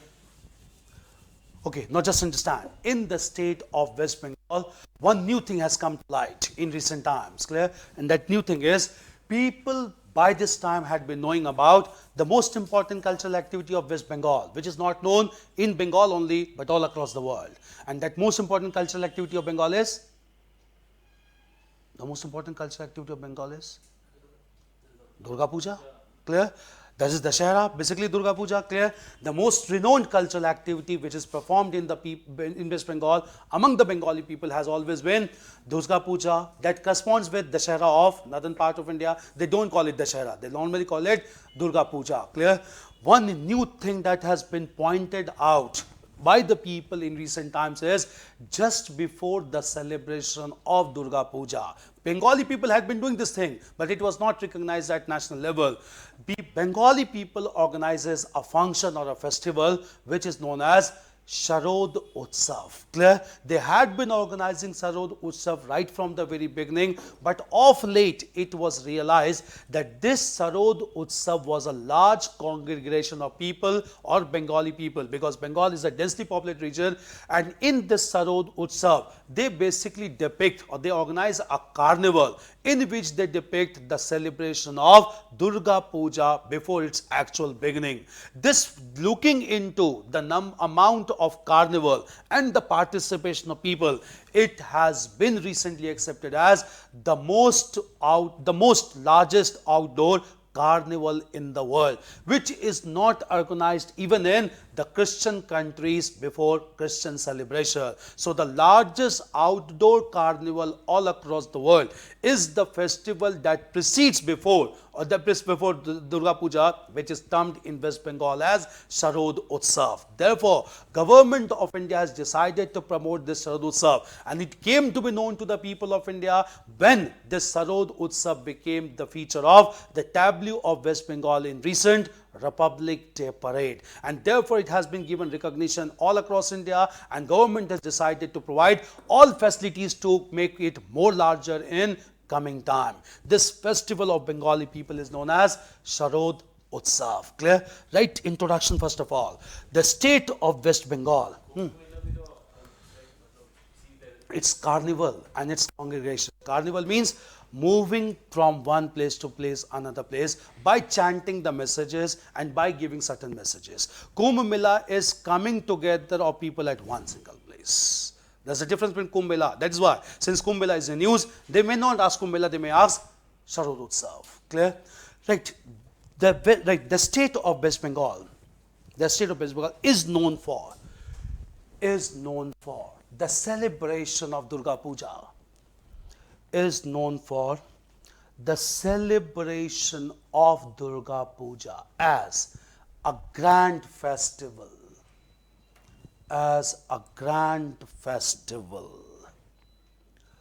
Clear? Right? However, in recent times, people at national level has realized,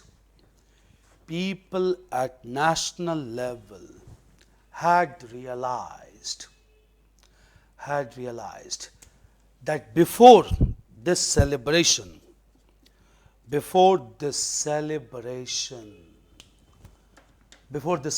Bengali people organizes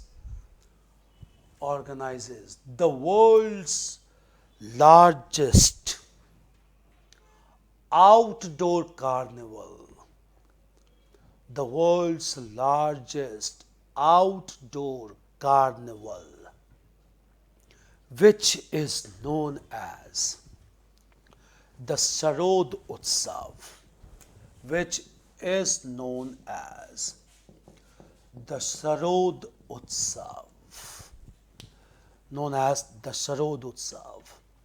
that during this carnival,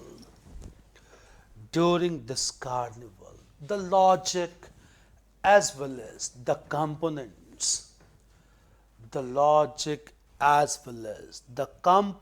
of Durga Puja are highlighted.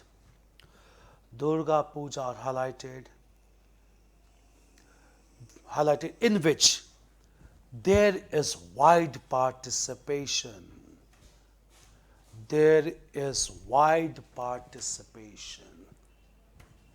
Of people irrespective, it's very important, people irrespective of religious affiliation.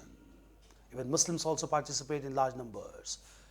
Religious affiliation, Clear? So the Muslims may not participate in Durga Puja, but they participate in Sarod Utsav. And Muslims have sizable population in West Bengal. Right? Due to such wide participation, Sarod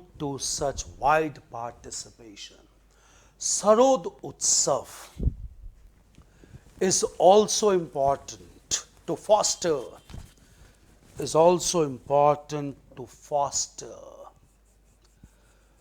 religious harmony in the state of West Bengal. Clear? Right. In recent times, Sarod Utsav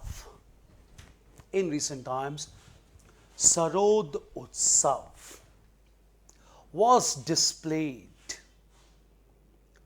by West Bengal in the tableau of the Republic Day.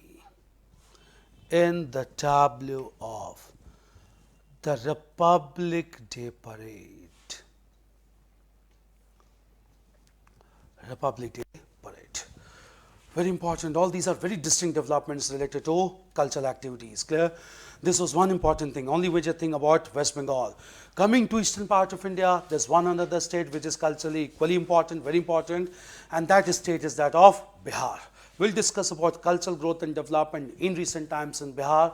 One important thing being celebration of Prakash Utsav to mark the 350th birth anniversary of the 10th and the last spiritual Guru Gobind Singh in the year 2017. Here this question may not be asked, but again I'll let you know. They may ask you about the role and activities performed by Guru Gobind Singh, and they may also ask about the spiritual passing away of spiritualhood to another important entity. As we all know, spiritual or human spiritualism came to an end with Guru Gobind Singh, but at the same time spiritual headship was passed by Guru Gobind Singh to Adi Granth, and Adi Granth became the next symbol of spiritualism in Sikh community, which was preceded by 10 spiritual gurus. We'll talk about these cultural developments in the state of Bihar, right, heading as Bihar. Clear?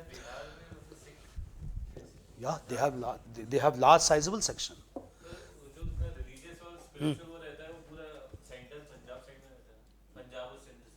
See, one thing I'll let you know, it's very important to be understood. Sikh community is the only community of India who are spread all across the world. Make it very clear. Sikh community is the only religious community of India which are spread all across the world, just because they are very liberal in their approach, they are highly hardworking and entrepreneur in nature, and for better employment opportunities and economic opportunities, they have gone to all different parts of the world. Clear? In fact, leave aside Bihar, Sikh community are the third largest section even in Canada. The Sikh community are dominant section in United States. They are dominant in major countries of Europe, including London. Clear? Sikh community is one community which are found all across the world. Clear? And that is why they are very respectable also, because they have made their mark by the dint of hard work and merit. Clear? They are highly respected also. That is why recently, just sometimes we'll talk about that also, that when Canadian Prime Minister came to India, Canadian Prime Minister declared the anti-Sikh riots of 1984 as genocide, and he wanted Indian government to accept it as genocide. That's a very important development, because Canada is more sensitive towards the interest of Sikh community than Indian government also. Clear? Leave aside Canada. David Cameron, who came to India, he extended his apologies to Jallianwala Bagh massacre, even though we want Britain to come out with formal declaration. Clear? Why? Sikh community is dominant in Britain also. Sikh community is one community which is dominant or which is found in large numbers in different parts of the world. In India also, if we go to any state, leave aside Bengal, leave aside Bihar, Sikhs are dominant community even in Jammu also. Jammu is dominated by Sikh. Sikhs are dominant community in UP also, especially Uttarakhand. If you go to districts of districts of Western Uttar Pradesh, clear? All these districts like Lakhimpur Kheri. Lakhimpur Kheri is dominated by Sikh community, clear? Pilibhit, dominated by Sikh community, clear? If you go to Rampur dominated by Sikhs, clear? All these are very prominent communities. Sikhs are found all across, and everywhere they are very prominent and affluent in nature. Clear? Bihar, because of one special reason. That special reason is the 10th and the last spiritual Guru Gobind Singh was born in the state of Bihar. Clear? And he was the person who established Sikh militaryhood in 1699, known as Khalsa, also known as Khalsa Panth. Clear? And this Khalsa was established basically to safeguard Sikh community against the aggression of Mughal Emperor Aurangzeb. Clear? Therefore, any information can be asked, clear, about Sikh spiritual gurus. I'll tell you about major information about all the Sikh gurus. Guru Nanak was the monotheistic saint of North India. Guru Nanak, after Guru Nanak, the next major, all the gurus are important. The next major guru was Guru Angad. Guru Angad is important or known for establishing or founding the Gurumukhi script that later on resulted into a new language known as Punjabi language. And with Punjabi language, the sacred text of Sikh religion was written in the form of Adigram by Guru Arjan, the 5th spiritual guru. Then we have got Guru Gobind Singh, the 10th. In fact, before that also we have Guru Har Rai, Guru Har Krishan, Guru Tegh Bahadur. Clear? Guru Tegh Bahadur had controversy with Aurangzeb, and on the instruction of Aurangzeb, Guru Tegh Bahadur was assassinated. The 10th spiritual guru was Guru Gobind Singh. Clear? Guru Gobind Singh was contemporary of Aurangzeb, and after his death, the human spiritualism came to an end, and Guruship was passed to the Adi Granth. Clear? 350th Prakash Utsav, the anniversary of Guru Gobind Singh, was celebrated in 2017 in the state of Bihar. It became very important cultural center in 2017. Clear? We'll discuss about this thing. Clear? Right, Bihar. Right, next is 350th Prakash Utsav. 350th Prakash Utsav. 50th Prakash Utsav. Clear? Right, the state of Bihar. The state of Bihar organized a grand cultural function. A grand cultural function in 2017. In 2017 to mark 17 to mark the 350th birth anniversary of Guru Gobind Singh as Prakash Utsav.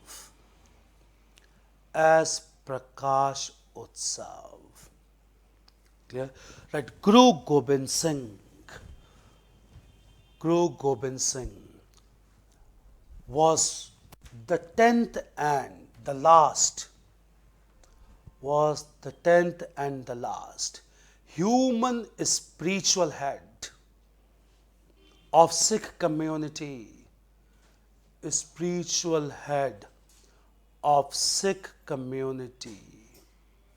who was born in Bihar.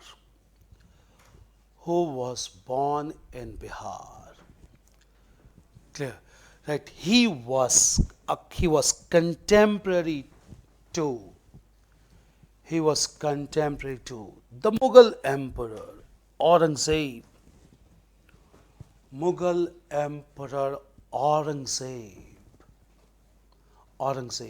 And in order to ensure the self-defense of Sikh members,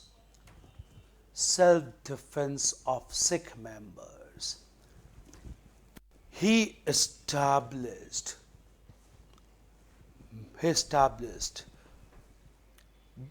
the concept of military brotherhood,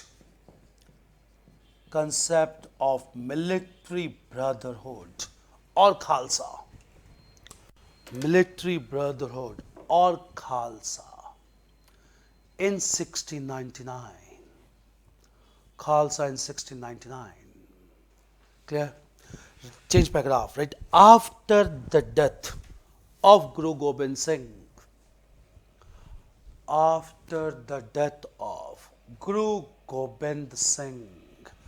In 1708, spiritual headship was transferred to spiritual headship was transferred to the Adi Granth, not to any human form, Adi Granth, which became the first and the last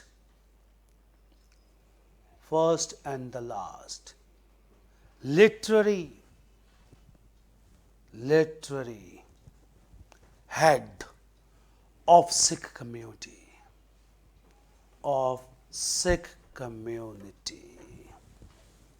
Clear? Right.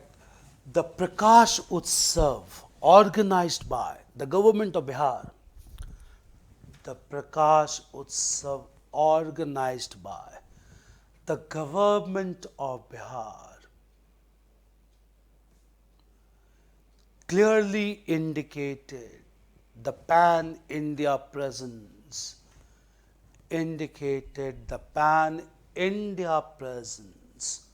of Sikh community,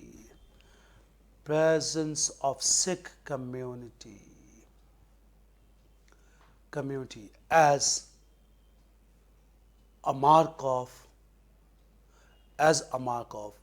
religious diversity as well as harmony.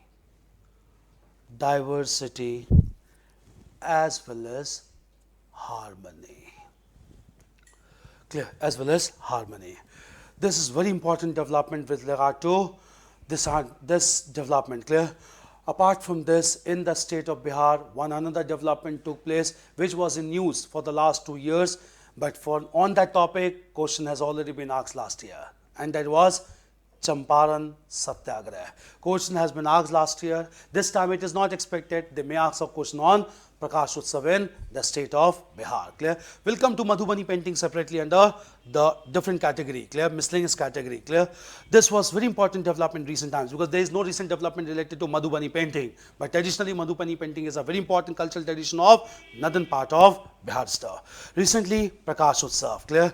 Coming further to the southern part of India, we'll discuss about cultural growth and development in a very sensitive state which has proved to be very important culturally these days, and that state is Telangana. We'll discuss about growth and development of cultural activities in the state of Telangana, especially due to the efforts of a very progressive Chief Minister, K. Chandrasekhar Rao, KCR. He started a very important festival which is being appreciated all across the world, and that festival is a floral festival known as, the term may not come out, Bathukamma. We'll come to Bathukamma at this time. Right, this next heading as Telangana. Clear? Very important state these days. Clear? Right, Telangana. We'll move state-wise. Right, Telangana. Clear?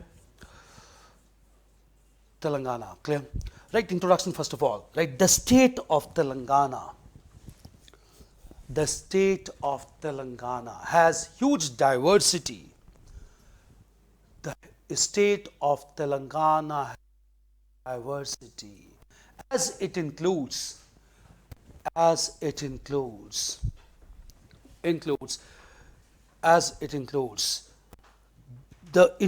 people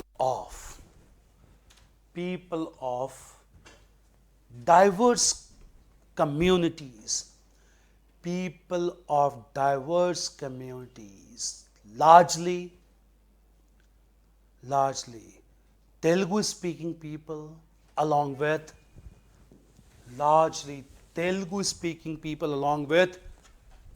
Urdu speaking people, especially in the region of Hyderabad. Urdu speaking people. Clear? Right. In recent times, the Chief Minister of Telangana,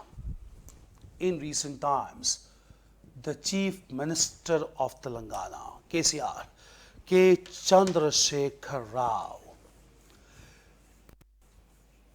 promoted a cultural festival which is popularly known as,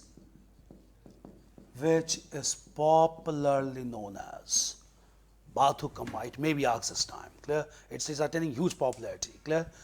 Known as Bathu Kamma. Now, what is this festival? We'll just understand. Clear? See, according to this festival, normally it is also known as floral festival. It's the festival of flowers, basically, and also to some extent rice also. Clear? Because Telangana is known for abundant production of rice and flowers. Clear?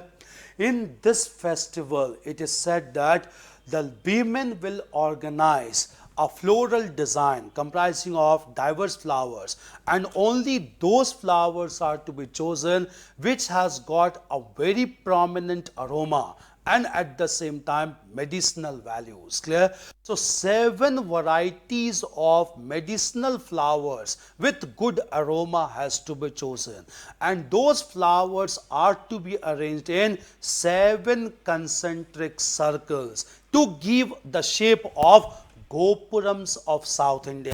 Just understand, Gopurams are lofty gates to enter the temple premises in the southern part of India. So just to indicate that auspicious place has to be entered through those floral designs, it has been made clear. This floral Gopuram should have 7 varieties of flowers with medicinal values along with having good aroma. Once this is constructed, these flowers are to be taken into procession as an auspicious mark in order to show that every woman and every person is interested, or rather is marked to enter into Gopurams on his own. That is why temple entry movement and all has been negated through this festival, and that is why, because of its progressive character, it is being appreciated all across the world, all across the India. This festival will continue till before the 2 days of Dashahara celebration. It will come to an end before Dashahara celebration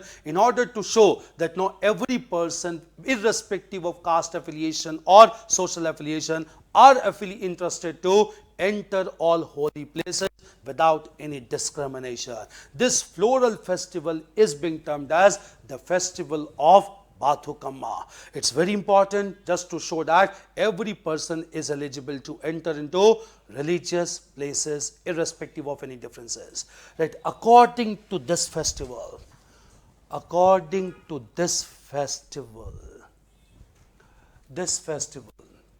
clear, flowers of pleasant aroma,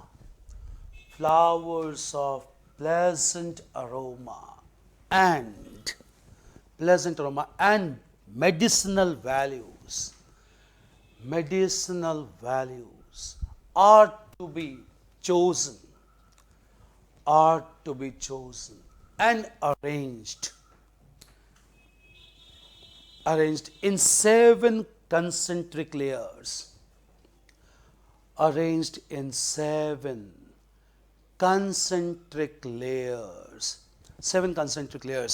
to indicate Gopuram, right? The importance of Gopurams, clear? Right? The Gopurams are the lofty gates.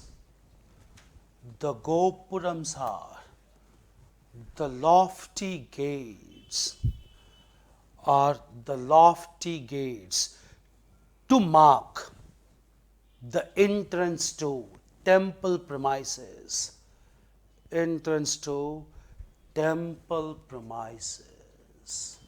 Clear? Right? Therefore, the purpose of Bathu Kamma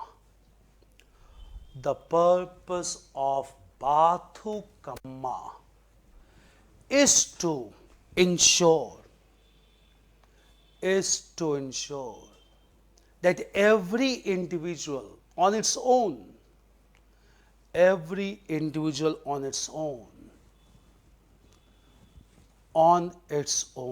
can cure diseases. It's of medicinal values, can cure diseases and can access the auspicious places without any discrimination,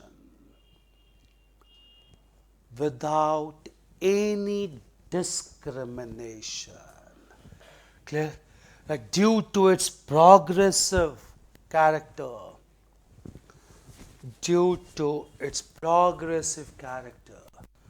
Bathu Kamma is being appreciated. Bathu Kamma is being appreciated all across India. Is being appreciated all across India. Clear? Very important cultural activity going on in Canada. Right, this festival will come to an end. This festival will come to an end before 2 days of Dasahara celebration. Before 2 days of Dasahara celebration, whereby people will collectively participate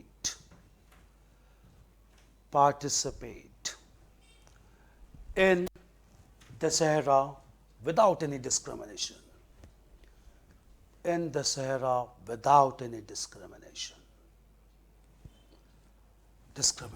Clear? This is one festival which is being appreciated. Clear? In recent times, there's another thing in Telangana which is very important. Clear?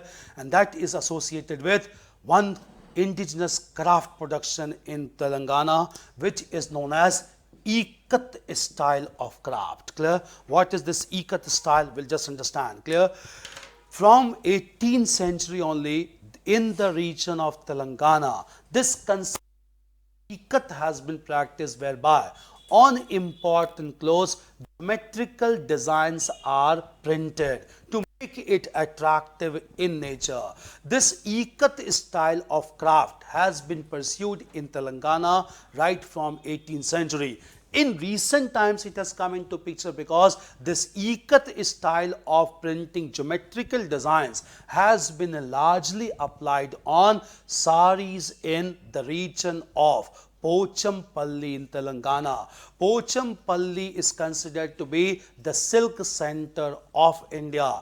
This state of Pochampalli is located in the district of Nalgonda in modern Telangana, and therefore Pochampalli are being appreciated and even being sold all across Indian territory, which are silk saris marked with elaborate designs through Ikat craft. These saris therefore has acquired huge amount of popularity all across Telangana along with other states of India. Clear? Do understand this thing. The reason being, South India is very important for these crafts also. Just 1 year back, we got a very direct question that in which state of India Kalamkari style is practiced. That state is Andhra Pradesh. Clear? So Ikat style can anytime be asked. Pochampalli saris can anytime be asked. They may not ask you Pochampalli sari because Pochampalli is a big hint, because Pochampalli one knows is located in Telangana in the district of Nalgonda. Clear? But Ikat style can be asked. Clear? Right, heading as Pochampalli saris. Pochampalli saris.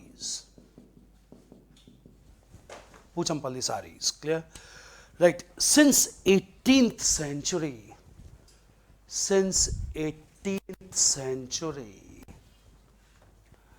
the region of Telangana has been known. The region of Telangana has been known for a definite craft. Known as Ikat.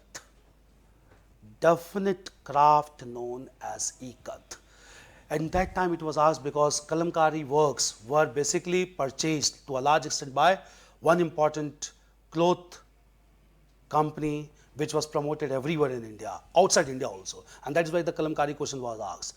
That company is Fab India. You must be knowing about Fab India. Clear?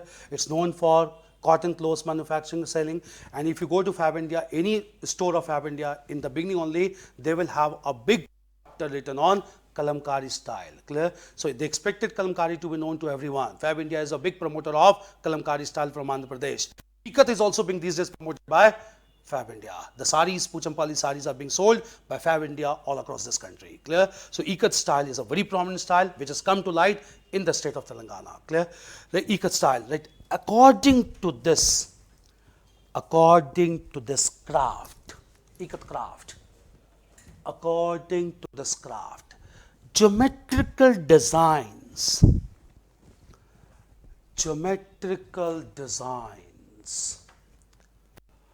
are painted on clothes, especially saris, to make it highly attractive,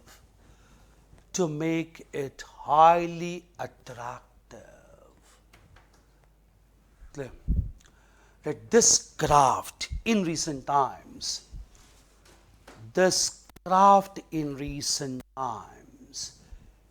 is being practiced at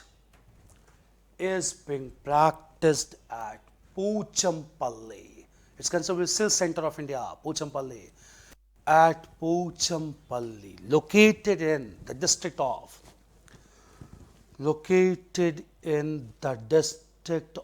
Nalgonda.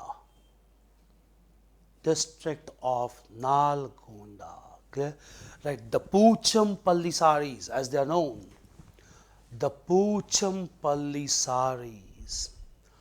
are being purchased and sold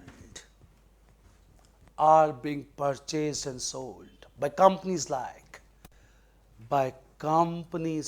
Fab India, which has made the Ikat craft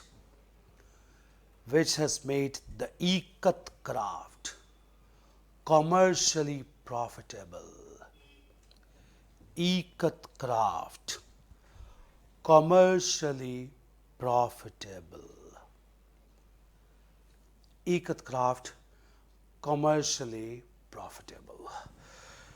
It is expected. Telangana, this time it is expected. Clear?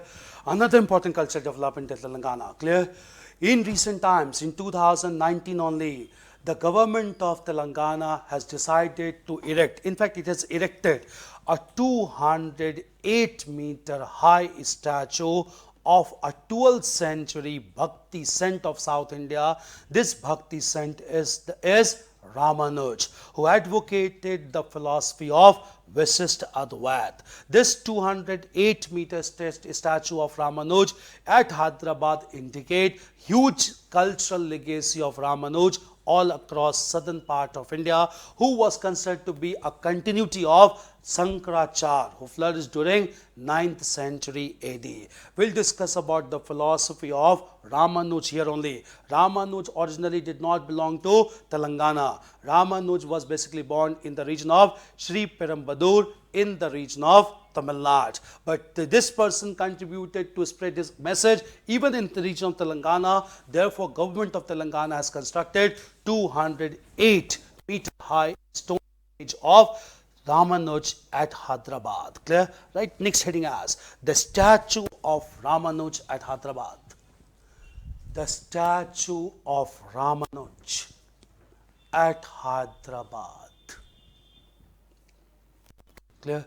Right? In recent times, a 208-meter statue, 208, a 208-meter statue of Ramanuj has been erected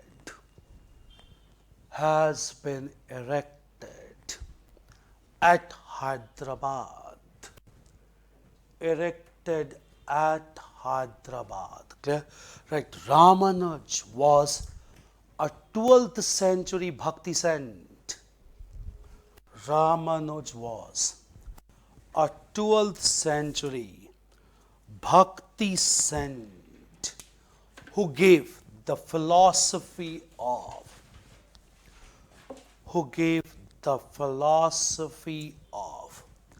Visist Advait, who gave the philosophy of Visist Advait or qualified monism, non-dualism. Visist Advait or qualified monism, non-dualism. Clear? Right. According to this philosophy, he emphasized that there is no duality, there's monism. There is no duality between the creator, Brahma, between the creator, right in bracket Brahma, and the created, right in bracket soul. There's no difference between the creator, Brahm, and the created, that is souls. Both are one and the same thing. Clear? Right. In order to comprehend the synonymity,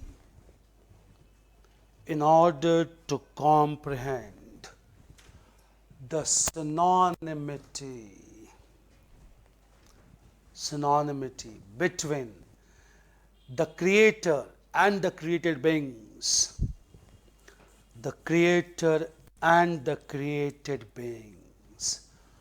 Ramanuj emphasized on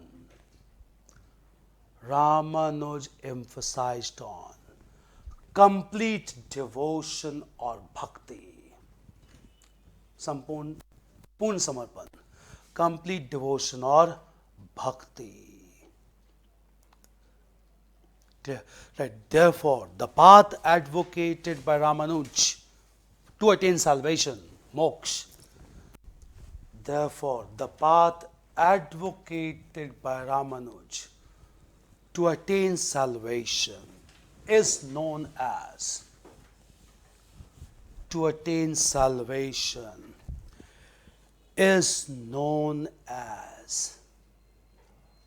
Bhakti Marg. The path of devotion is known as the Bhakti Marg. Clear? Shankaracharya emphasized on Gyan Marg, path of knowledge. He emphasized on Bhakti Marg. Clear? This was Ramanuj. Clear? At the same time, there is another important saint to be understood, but we'll discuss about him in the Tamil Nadu category because he was in Tamil Nadu, and this person was Madhvacharya, who gave the philosophy of Dvaitvad. Because why? 2017 marked the 700th death anniversary of Madhvacharya. Last time it has not been asked. This time they may ask question on Madhvacharya as well. Clear? So we'll discuss about Madhvacharya when we come to state of Tamil Nadu. Clear? Very important developments that took place in the state of Telangana. After Telangana, we'll go further south, and now we'll discuss about cultural development in recent times in the state of Tamil Nadu. Clear? Write the heading as Tamil Nadu. Clear? We'll discuss cultural developments. Okay. Write the heading as Tamil Nadu. Clear? Okay. See, we'll stop here. Clear? We'll start with Tamil Nadu. We are left with Tamil Nadu. Then we'll move on to Kerala. Then we'll move towards upward direction. Then Karnataka. Then Maharashtra. Then Gujarat finally. And then we'll move on to the central India. In central India, we'll discuss basically about Madhya Pradesh, Chhattisgarh, Uttar Pradesh and Uttarakhand. Clear? Because there are certain developments. Clear? We'll discuss all these developments. No developments in state of Jammu and Kashmir in recent times, culturally speaking. Clear? Therefore, we'll discuss about all these states. After we'll move on these states, we'll discuss about some other developments at national level. Clear? National level like Vipassana and all. We'll discuss all these cultural developments. And we will also discuss about National Culture Fund, which has been constituted in recent time. What is the domain of this fund? We'll come to that also. Clear? And the Ministry of Culture and Tourism. Clear? This is clear. Till this point, all these issues are clear. Clear? See, it has been very difficult to take out these issues because it's very difficult to find all these informations. Clear? But these informations are asked. Clear? If you get all these informations at one place, your work is reduced to a large degree. You just have to do one thing. Revise at max once or twice. The work is done. Clear? Because there you will be, after linking to the question, you will recollect also. Ikat style. You will come to know it is from, they will simply ask the question, where is the style or Ikat craft practice in India? That's as they ask, where in which state of India Kalamkari is practiced? Andhra Pradesh. You have to go with Telangana. Make it clear. Just you have to revise once and twice. Our purpose is to give you all informations in well capsulated form to make your work much easier. Otherwise, it's very difficult to find all these informations. So just we'll have everything in your notebook. Don't worry. The printed notes all of you have been given, you will be given outside the class. Just understand, the informations in the printed notes are largely different from the information that we had in the class notes. Why? Purpose is to give you maximum inputs simultaneously. Clear? So there was no point of repeating. That's why it became very difficult for us. We wanted to give separate set of informations through printed material, and we wanted to push separate set of materials through class, so that in one go you can get all major informations related to current issues. We'll get the material, and that is also not very exhaustive. We have made it very friendly in nature. It is only of 14-15 pages, but do read that. Clear? Because that contains important informations as well. Clear? This much is clear. From here we'll continue tomorrow. We'll cover all the states, and then we'll move on to discuss cultural developments from national perspective. Clear? Thank you. Clear? And keep attending the classes, revising the classes. On Sunday you will have the test till the point we'll cover. On till Sunday, we'll be covering the art and culture, and then we'll also cover international organizations, national organizations, and international issues and relations also. Clear? So you will have tests combined together on art and culture, international relations and issues, along with organizations. Clear? So we'll continue from tomorrow, from here. Clear? Okay, thank you.